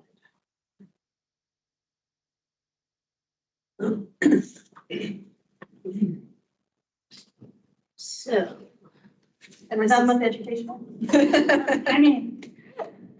This is Christine. Refresh my memory. So I think we had in our very first meeting when we were kind of all over the place, we had talked about bumping that score, the 3.5 to a 4. But then we were remembering provisional entry level, right? And so for educational, so educational 3.5. Where are we at in our thinking? I think we talked about moving this forward and then like, what could be the range? And then, so are we still thinking at some point how we continue to elevate the skill card from her by bumping it up? Or are we saying that for 5 years, they'll have this educational license, they can have 3.5, they're gonna have to do these other things to get a generalist and a supervisory, and so it will naturally happen anyway? That, yeah, okay. Okay, here's a question. Sorry, if you've had your educational license for 5 years and that expires, and then you get Oh, never mind. I answered it. I remember the graph. Never mind. 6. This is Mel. What are you trying to achieve? I've worked it out. I think I was trying to figure out how we revisit the idea of elevating versus people staying stagnant at 3.5 in the educational setting. But it already leaves itself out because it's only good for 5 years, and then they must do the things to get the next levels of licensing. So I went through it. Thank you. This is Laura. I'd like to express again my concern for the 5-year limit. And while I agree that people should consistently be working to improve on their skills and that a 3.5 is not the ideal for working with children, I'm worried that we're going to lose people at the end of that 5-year period. This is Caitlin. I would like to just agree with Lori on that. I've gotten concerns from local interpreters that say, okay, well, I guess I'm leaving the field after my 5 years are up. Sale interpreters as well, K-12. Yeah, and this is Tina. I felt the same way, just knowing some of our other boards and stuff. Once you're licensed, you're licensed.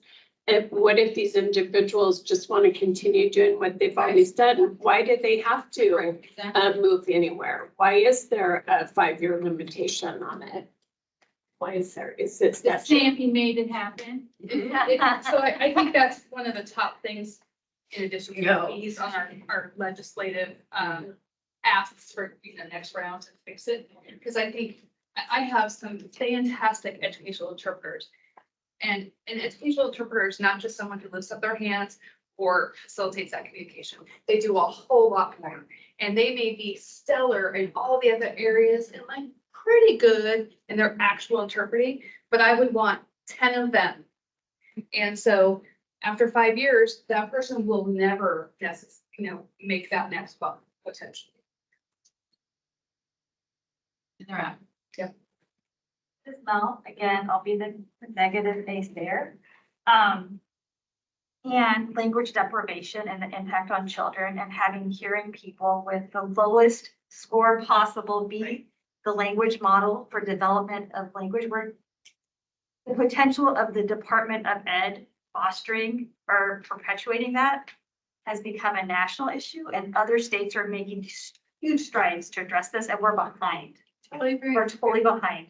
And we should be putting all our efforts to having higher linguistic qualified interpreters in education and early education. We're seeing the impacts down the road in college and the criminal justice system and the lack of employment. And it starts with education. And so I think that I would be willing to say, have a 4.0 and that it never expires. Right? This is Lori. Or like in 5 years, that's our goal. I completely agree with you. And I, again, think 3.5 is a bare minimum. However, I think what you're failing to realize is that not only will there be crummy language examples for these students, but there may be no language examples for these students if we end up losing all the interpreters that we have. So it's education from the interpreting end. I think another big piece that we're not even thinking about, which is not up for this group to discuss, is the crappy salaries that our interpreters currently make. There's not a motivation for people to continue their growth and to pay a lot of money to take another test that they may or may not do well enough on to keep their job. Well, I agree with you. Yeah, I know. This is Chrissy. I too agree with everything you said. It really is that balance of how do we keep the ones we have while still growing.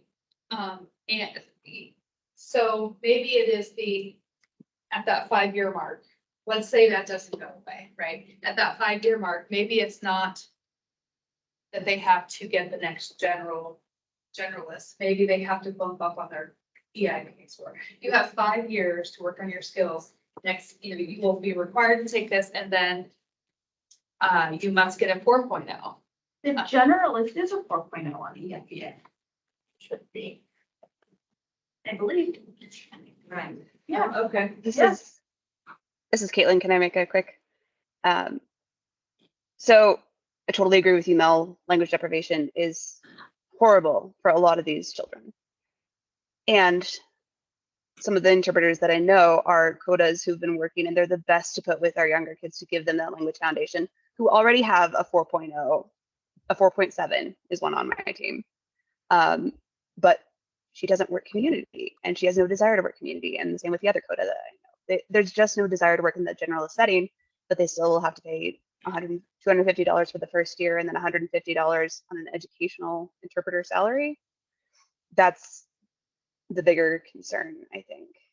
Not maybe the bigger concern, but an equal concern, to have qualified interpreters, but not able to pay for these licenses. Kate, this is Mel. If we look at the educational one then, if we say, or receive a 4.0 EIPA within 5 years, they can stay in education? I think that would be great. That feels totally reasonable to me. I think we have to change the statute. So that. Right now, it is, you must do this. This is Mel. We're going back to change it anyways. Yes. So it's not, Make it on. I mean, as long as we're raising the floor up. I think that's and we all agree that we need to do that. And again, I would love, this is Mel, I mean, it sounds like we need to start thinking about how are we gonna get funding to support bringing our educational interpreters from a 3.5 to a 4 and having a strategic plan so that will be easy compliance. Because Laura, you're right, if there's no interpreters, well, then the state's gonna get sued for not providing based on the IEP meeting, that we're not in compliance. So it's a national crisis and there's a shortage of interpreters. And we're retiring. We don't have enough people to bring them up, so. This is Lori, and I was telling Christy this morning about the situation I have right now with an interpreter role that I'm not able to fill. And the district reached out to me and said, well, what if we have one of the instructional assistants in the school that knows a few signs, sit down with him after class and try and tutor him on the content that he just sat in there for an hour watching because he can't hear a word of what's going on. Those are the ideas coming out of our districts when there's no interpreter present. And imagine what this kid's getting in that scenario. Obviously, I fought that and that's not gonna happen, but. This is not, I just get curious about that, like, and we need more data on this. Are districts having agencies as backup, like Sorenson, that can do same-day fill and they're still not getting met? Like, do we have contracts with their service providers that actually have staff interpreters that can deploy? The backup is going to Can we all just sorry for this conversation to continue? Yeah.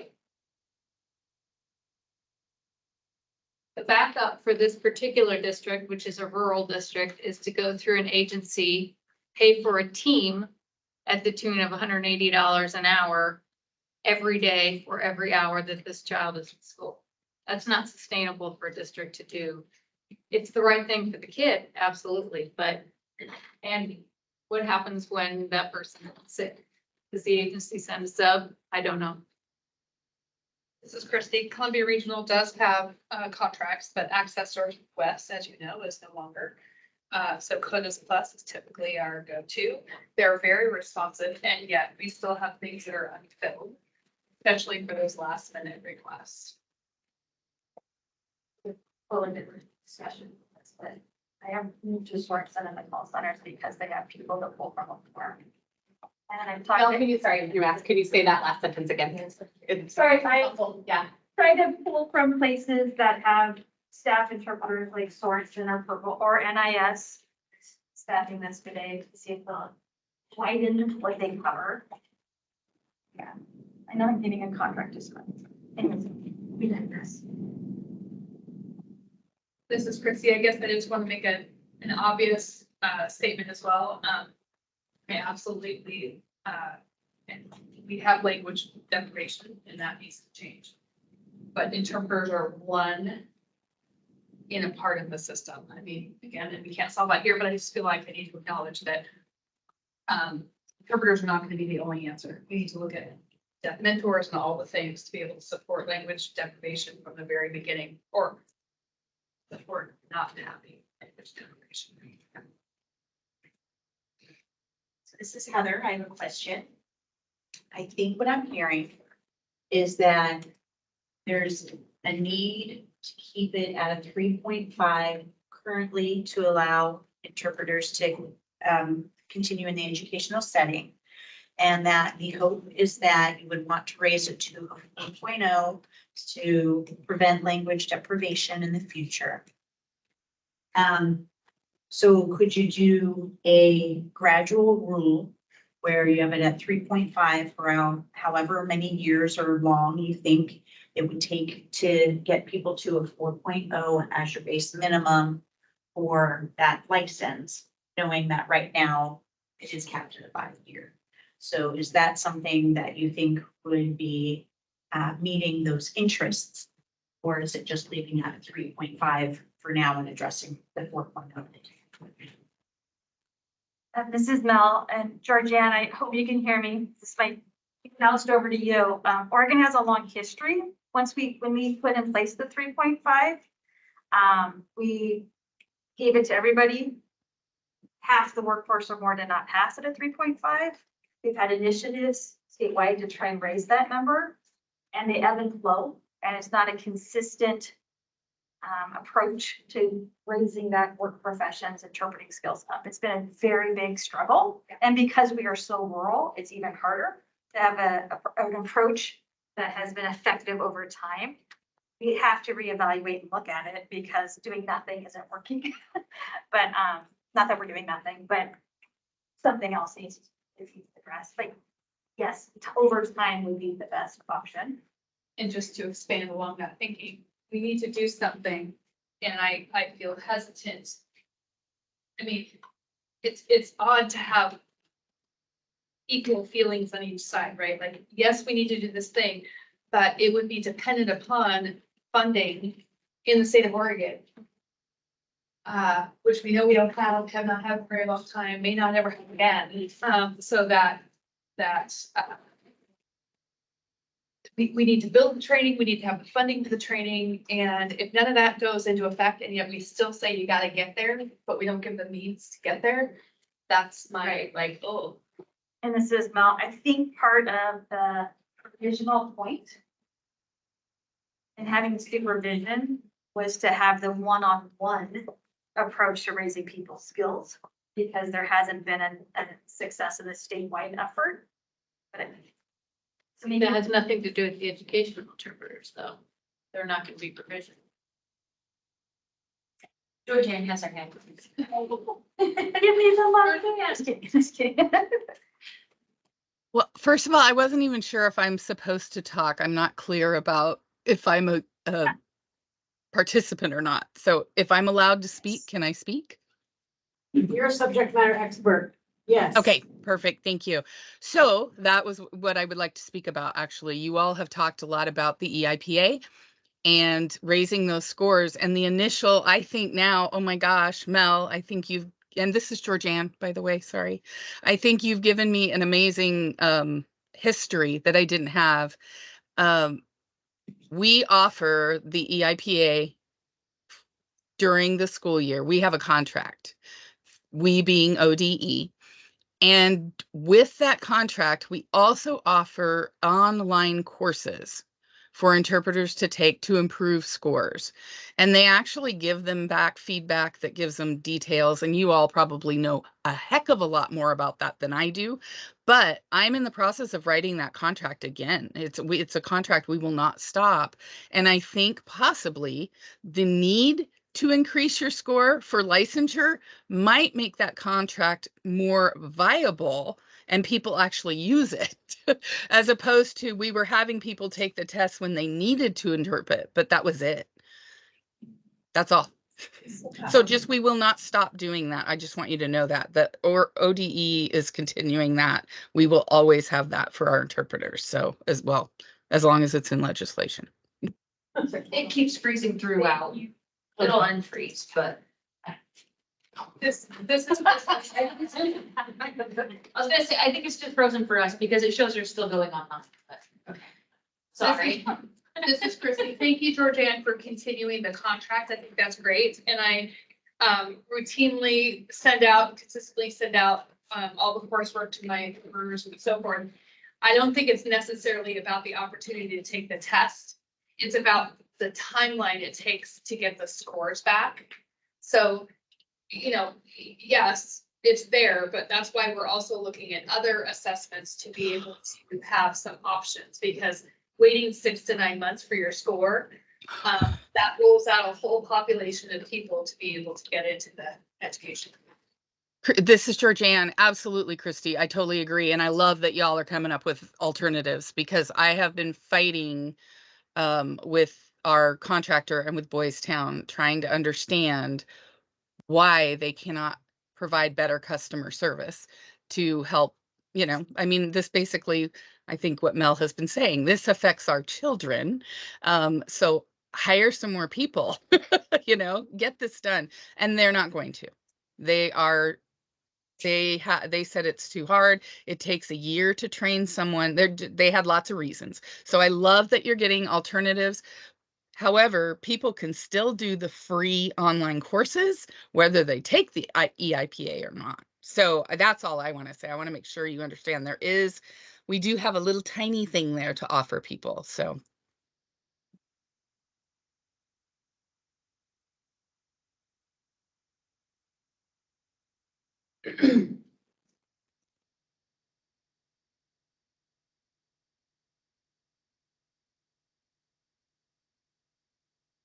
That's Lori. So I guess what we're saying is we think the current requirements are okay. Except that we haven't listed out any additional testing. Right. So that's what we would need to identify. EIPA and what else? There's the other option. This is Georgianne. Sorry, there's also no definition for educational setting, not even in the federal guidance that I can find. I believe the way that it's defined typically is elementary educational setting, higher ed, it gets all, unless we're doing a birth to 21 educational setting. So I think that's typically how we define that in education.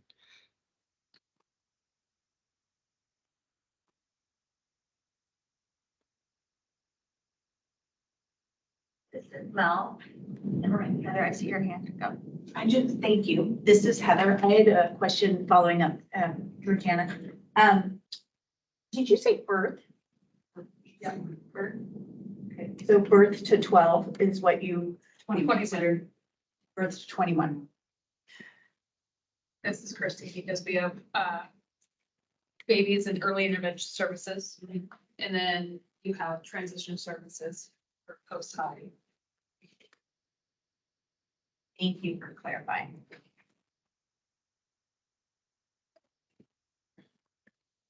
And then this is Mel. If you look on page 25, under the sign language interpreter educational license, it does say passing score 3.5 or holding the RID certifications listed. So that those are alternatives. Are you thinking of something else? You want to add the BE? I want to add as many options as possible. Okay, so does that look more like the provisional list? Probably. Can we go look at which ones of those might carry over? See, we had this is Christy, PEI, basics, advanced, and masters, and so it would probably, we'd have to decide on that, right? And then I think all of them would be applicable. Is there anything I'm looking else? Hold on a minute. I'm looking at provisional.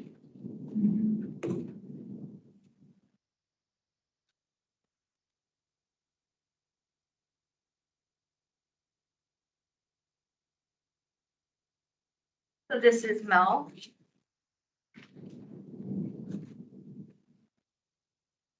Go for Mel. Yeah. If you look at on this list 5, you go path B and 83, and then little b, it says having achieved one of the following examinations or assessment course, the EIPA. And So then where are we looking? for page 29.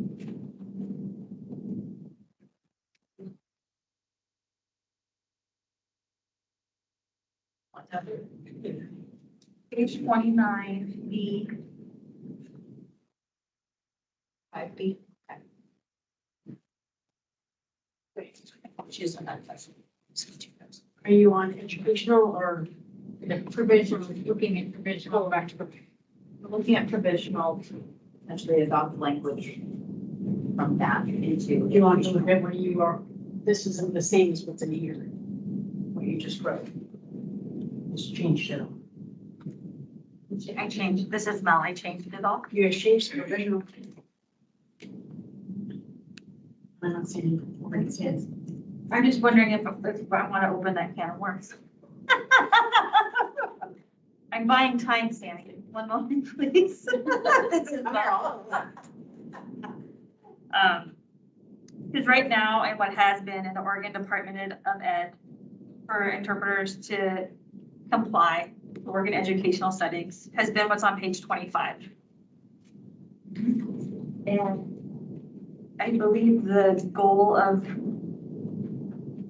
the board and the community has been to advance the requirements for educational interpreters. So I want to just be thoughtful of whatever decisions we add doesn't weaken that. And I think adding in BEI, basic, advanced, and masters would uphold that. I think NAD 3 or above would follow that. And EIPA of 3.5 or above would also be right in line. Are you looking to want to add anything else? This is Chrissy. I guess I'm not aware of what else could be added, so. Outside of the list that she just Yeah. said. Do you know of other assessment tools that measure what we're looking for? Qualifications for interpreting. I think we briefly mentioned before, like ASLPI and SLPI don't do that, so we don't want to include those. So are there other national assessments that I'm not aware of? This is Amber. I think this is a fairly robust list and it's satisfactory. I could be wrong, but I feel like it's pretty inclusive. If we have all three BEIs, NAD, EIPA 3.5 or above, as well as NAD, RID. This is Lori. I think I wrote down that the NAD level 3 had been moved to generalist. So I don't know that we want to include, I mean, we could. One moment for the interpreters to switch. If we did number 2. If we took RID, any credential that RID has in the past, because we're 6-year-olds and currently does recognize as certified, as well as the BEI and the EIPA, I believe we've covered everything that's available. Say that again. If we include all the credentials that RID currently recognizes as a credential, past and current, as well as the BEI and the EIPA, I believe we included all assessment tools that are available.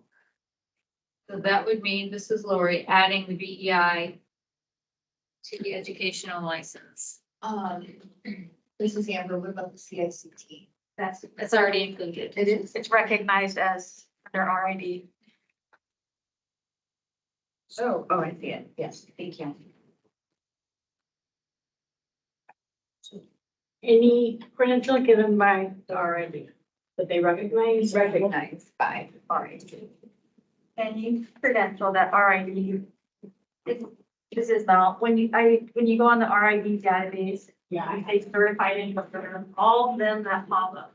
but that could change. I'll have to look into that. It might be too broad. I think you start giving away your authority with that. So would we want, this is Lori, BEI level 2 or 3? BEI 3, I think we talked about doesn't exist. It's an intermediate and. Oh, that's right. Basic, advanced, yeah.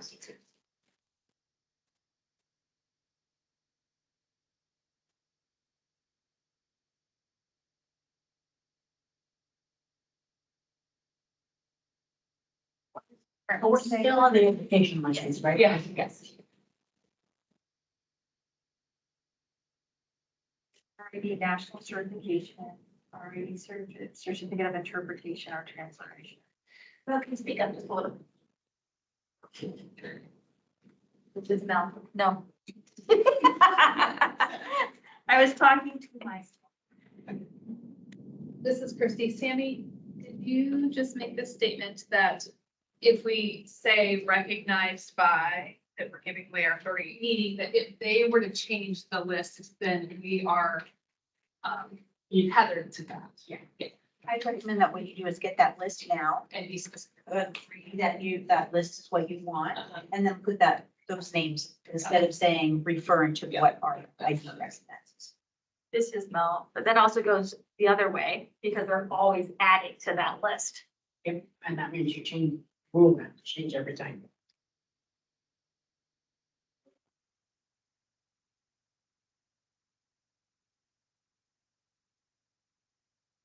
This is Amber. I kind of wanted to backtrack a little bit to settings really quickly for educational, because I had a question come up that I'm not sure about. Board meetings or the school district. You just really haven't landed on anything yet. So I just want to make that clear. We said several things, but nothing's in stone. That's a familiar pattern. I just want to make sure there's not a lot of expectation on my list that I have here. Okay. So yeah, I just want to go back to that because school board meetings, we're not looking at a lot of events in that setting typically, and we're looking at a board. So are we designating that as an educational setting? Or is that something that would be considered more of a community or general setting? Kids there? Not a board meeting. And it's not housed under a specific school, but it is paid for by the district to provide those interpreters. It's a district sponsored event. School setting. So then would that mean a provisional interpreter would then not be able to interpret something like that? Yes. Is that what we want? I mean, I think you have to look at, are we talking about, is an educational interpreter interpreting for everybody or just students, or is that, where's that line? I think that was the intent. This is Christy. So I can say that we have had IEP meetings for elementary age students, and the student has not participated. So the deaf hard hearing students have not participated, but deaf parents have, and I have my educational interpreter. We've also had hearing students with deaf parents have meetings, and we use educational interpreters.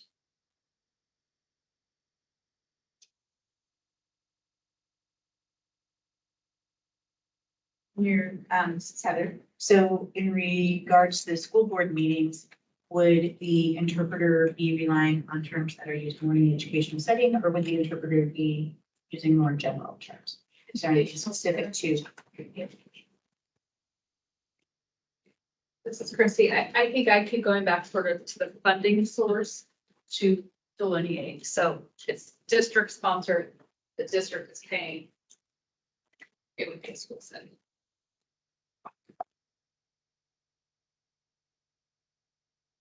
This is Amber.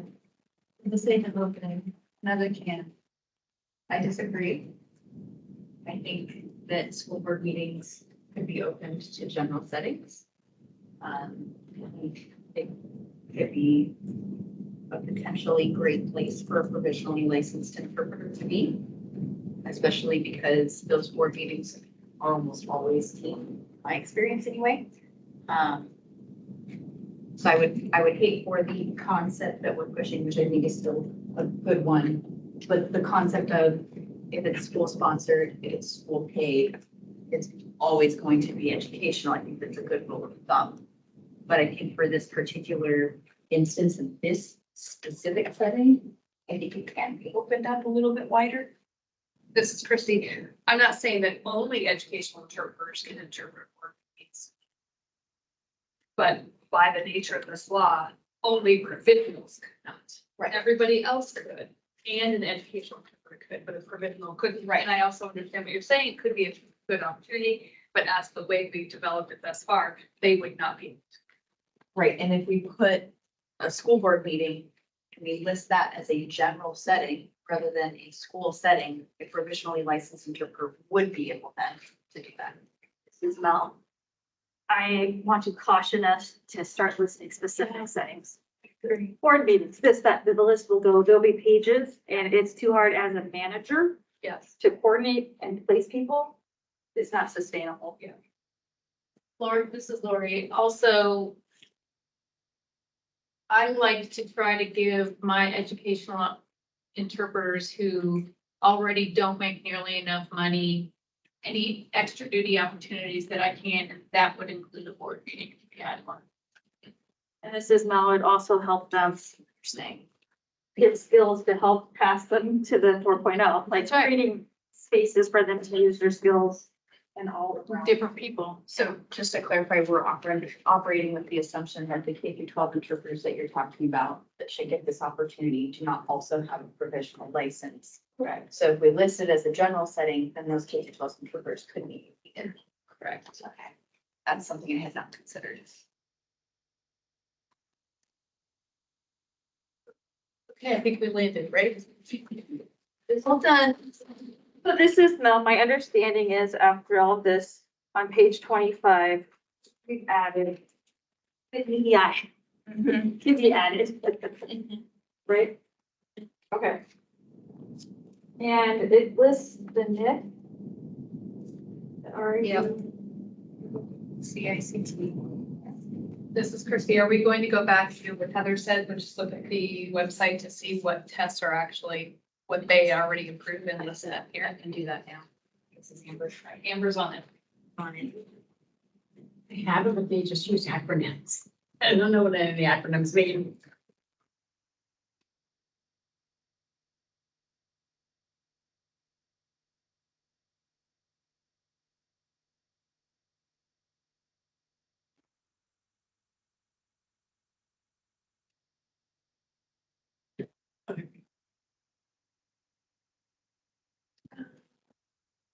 SCSC, EIC/TC, NAD, I think that's 5, NIC Advanced, OIC, SV, EDIC.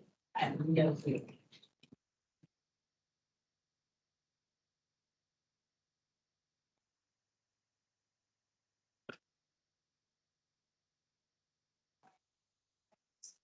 Right.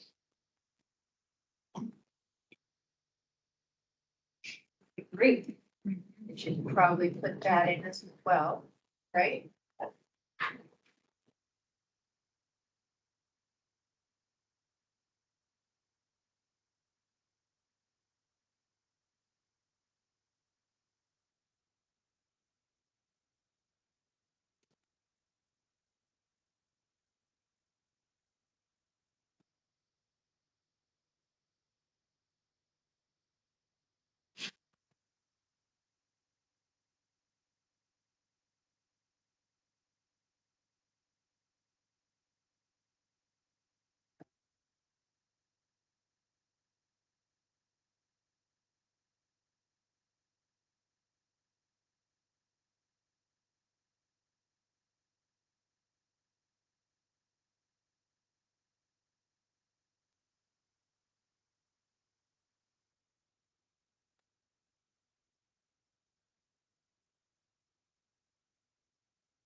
We have NIC advanced, NIC master.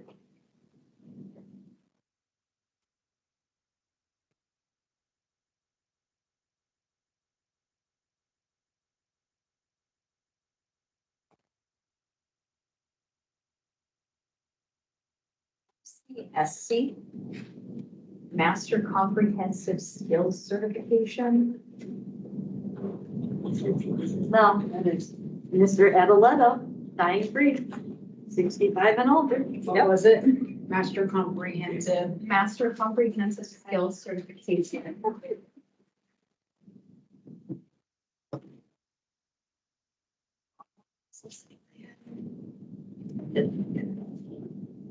Comprehensive Skills Certificate, so the same thing but without master.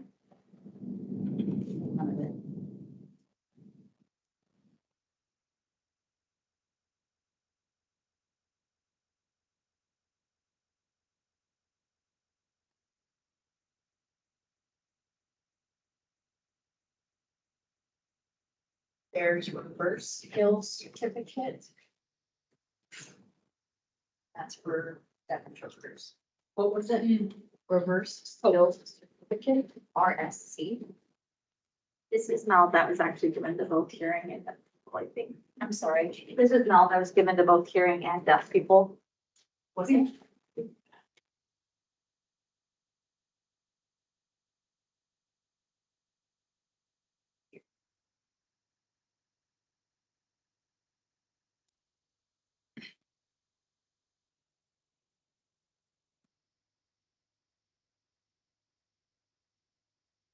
Lori, does anybody happen to know roughly what these tests cost? Any of them can be expensive, honestly. This is Mel, are you talking about the RAD? Yeah. 250, 300. For like NIC performance. I think it's like 325 if you're an RD member, and it's like $100 more if you're not. Yeah. This is Christy. So to get RAD certified, you don't have to do that. That's what you have to keep your membership up. And You must maintain your membership. And how much is that in a year? I just did it. I want to see if I can see $100. And it's every year annually? Yes, every year. So 200 to be your member plus then your license. That's why I get concerned about freelance interpreters. I still have more for you. This is Mel. If you go to page 23, you have the list already Email there. you the link. Tammy, Hmm. let me just email you the link. If we don't have it. You do? We see something. Okay. Oh, They're there. Sorry. They're not all there though. Remember, Oh, this is, what you called me about Mel. this is the old one. You added it in on this one. it hasn't been updated in alignment with the current website. Is what you're I saying. didn't use the current website to make the list. And I know for a fact they took reverse skills off. The board did, Yeah. so I know it's not. Oh, okay. This For the is general Mel. list. Yes. So Heather, this is possible, that if the RAC recommends it for the educational, then the board would consider that, after receiving, feedback from the public and everything else, then they may make the decision to keep it for the educational, even though they didn't for the generalist. This is Mel. There's nobody currently in the state of Oregon holding the RFC. But if it would prevent people from retiring here or moving here, Did you say the RIC? the RS, the one that was removed, Oh, currently there's no members in Oregon that hold that, but But I would like to double check that. the RSC. and because it is such a, let's see this tactfully. There's so limited people that do have it, by not including it, it could look like you're targeting out specific people. Because there are people in bordering states that do have it. Ageism. Yeah.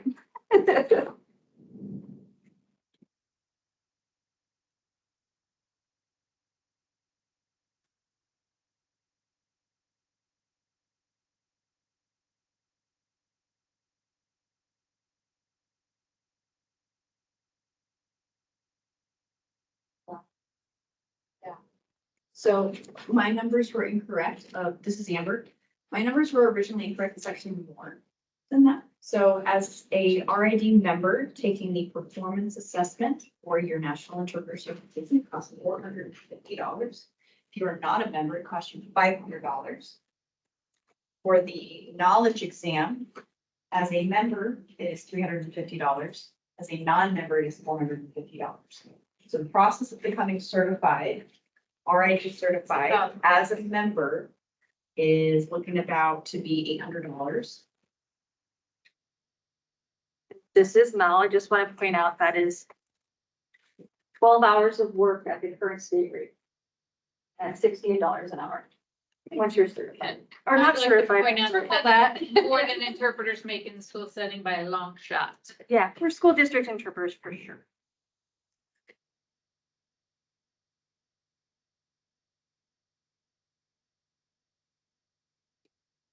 Did you guys want everything listed under generalist to be on education?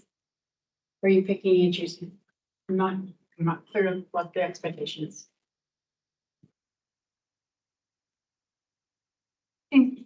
Lori, I think, why not? Let's put them all under there if we're gonna have them all under generalist anyway. And this is not the only other thing is everything that's not up, the one that's not on this list is the RSC, which is an old school one.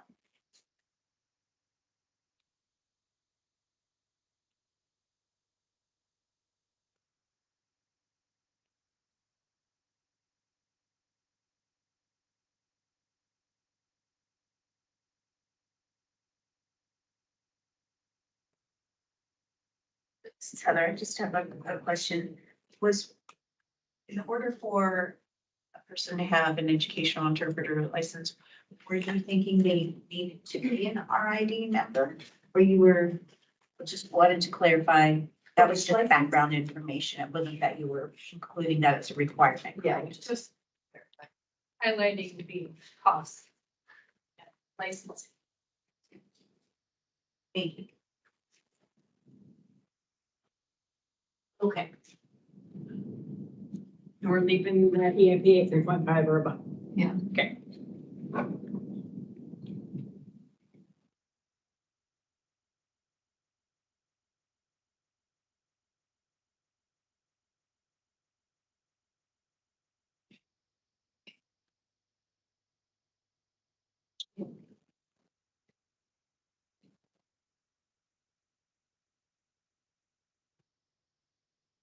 This again. Education programs.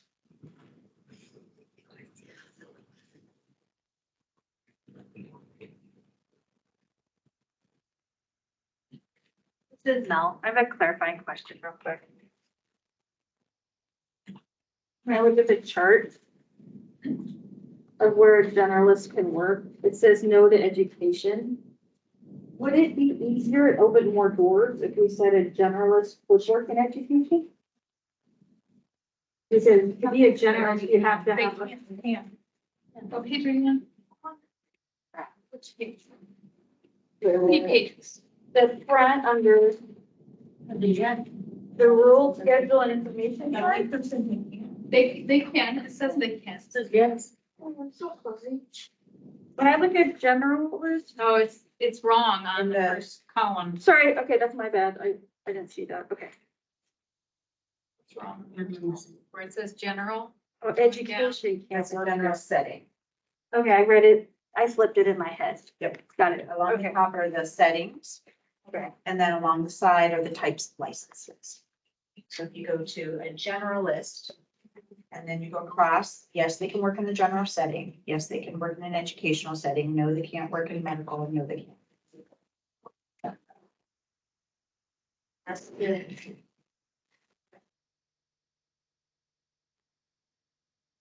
Good to know we can clarify. Oh, Plus lunch slot. Because I was looking at it going, oh.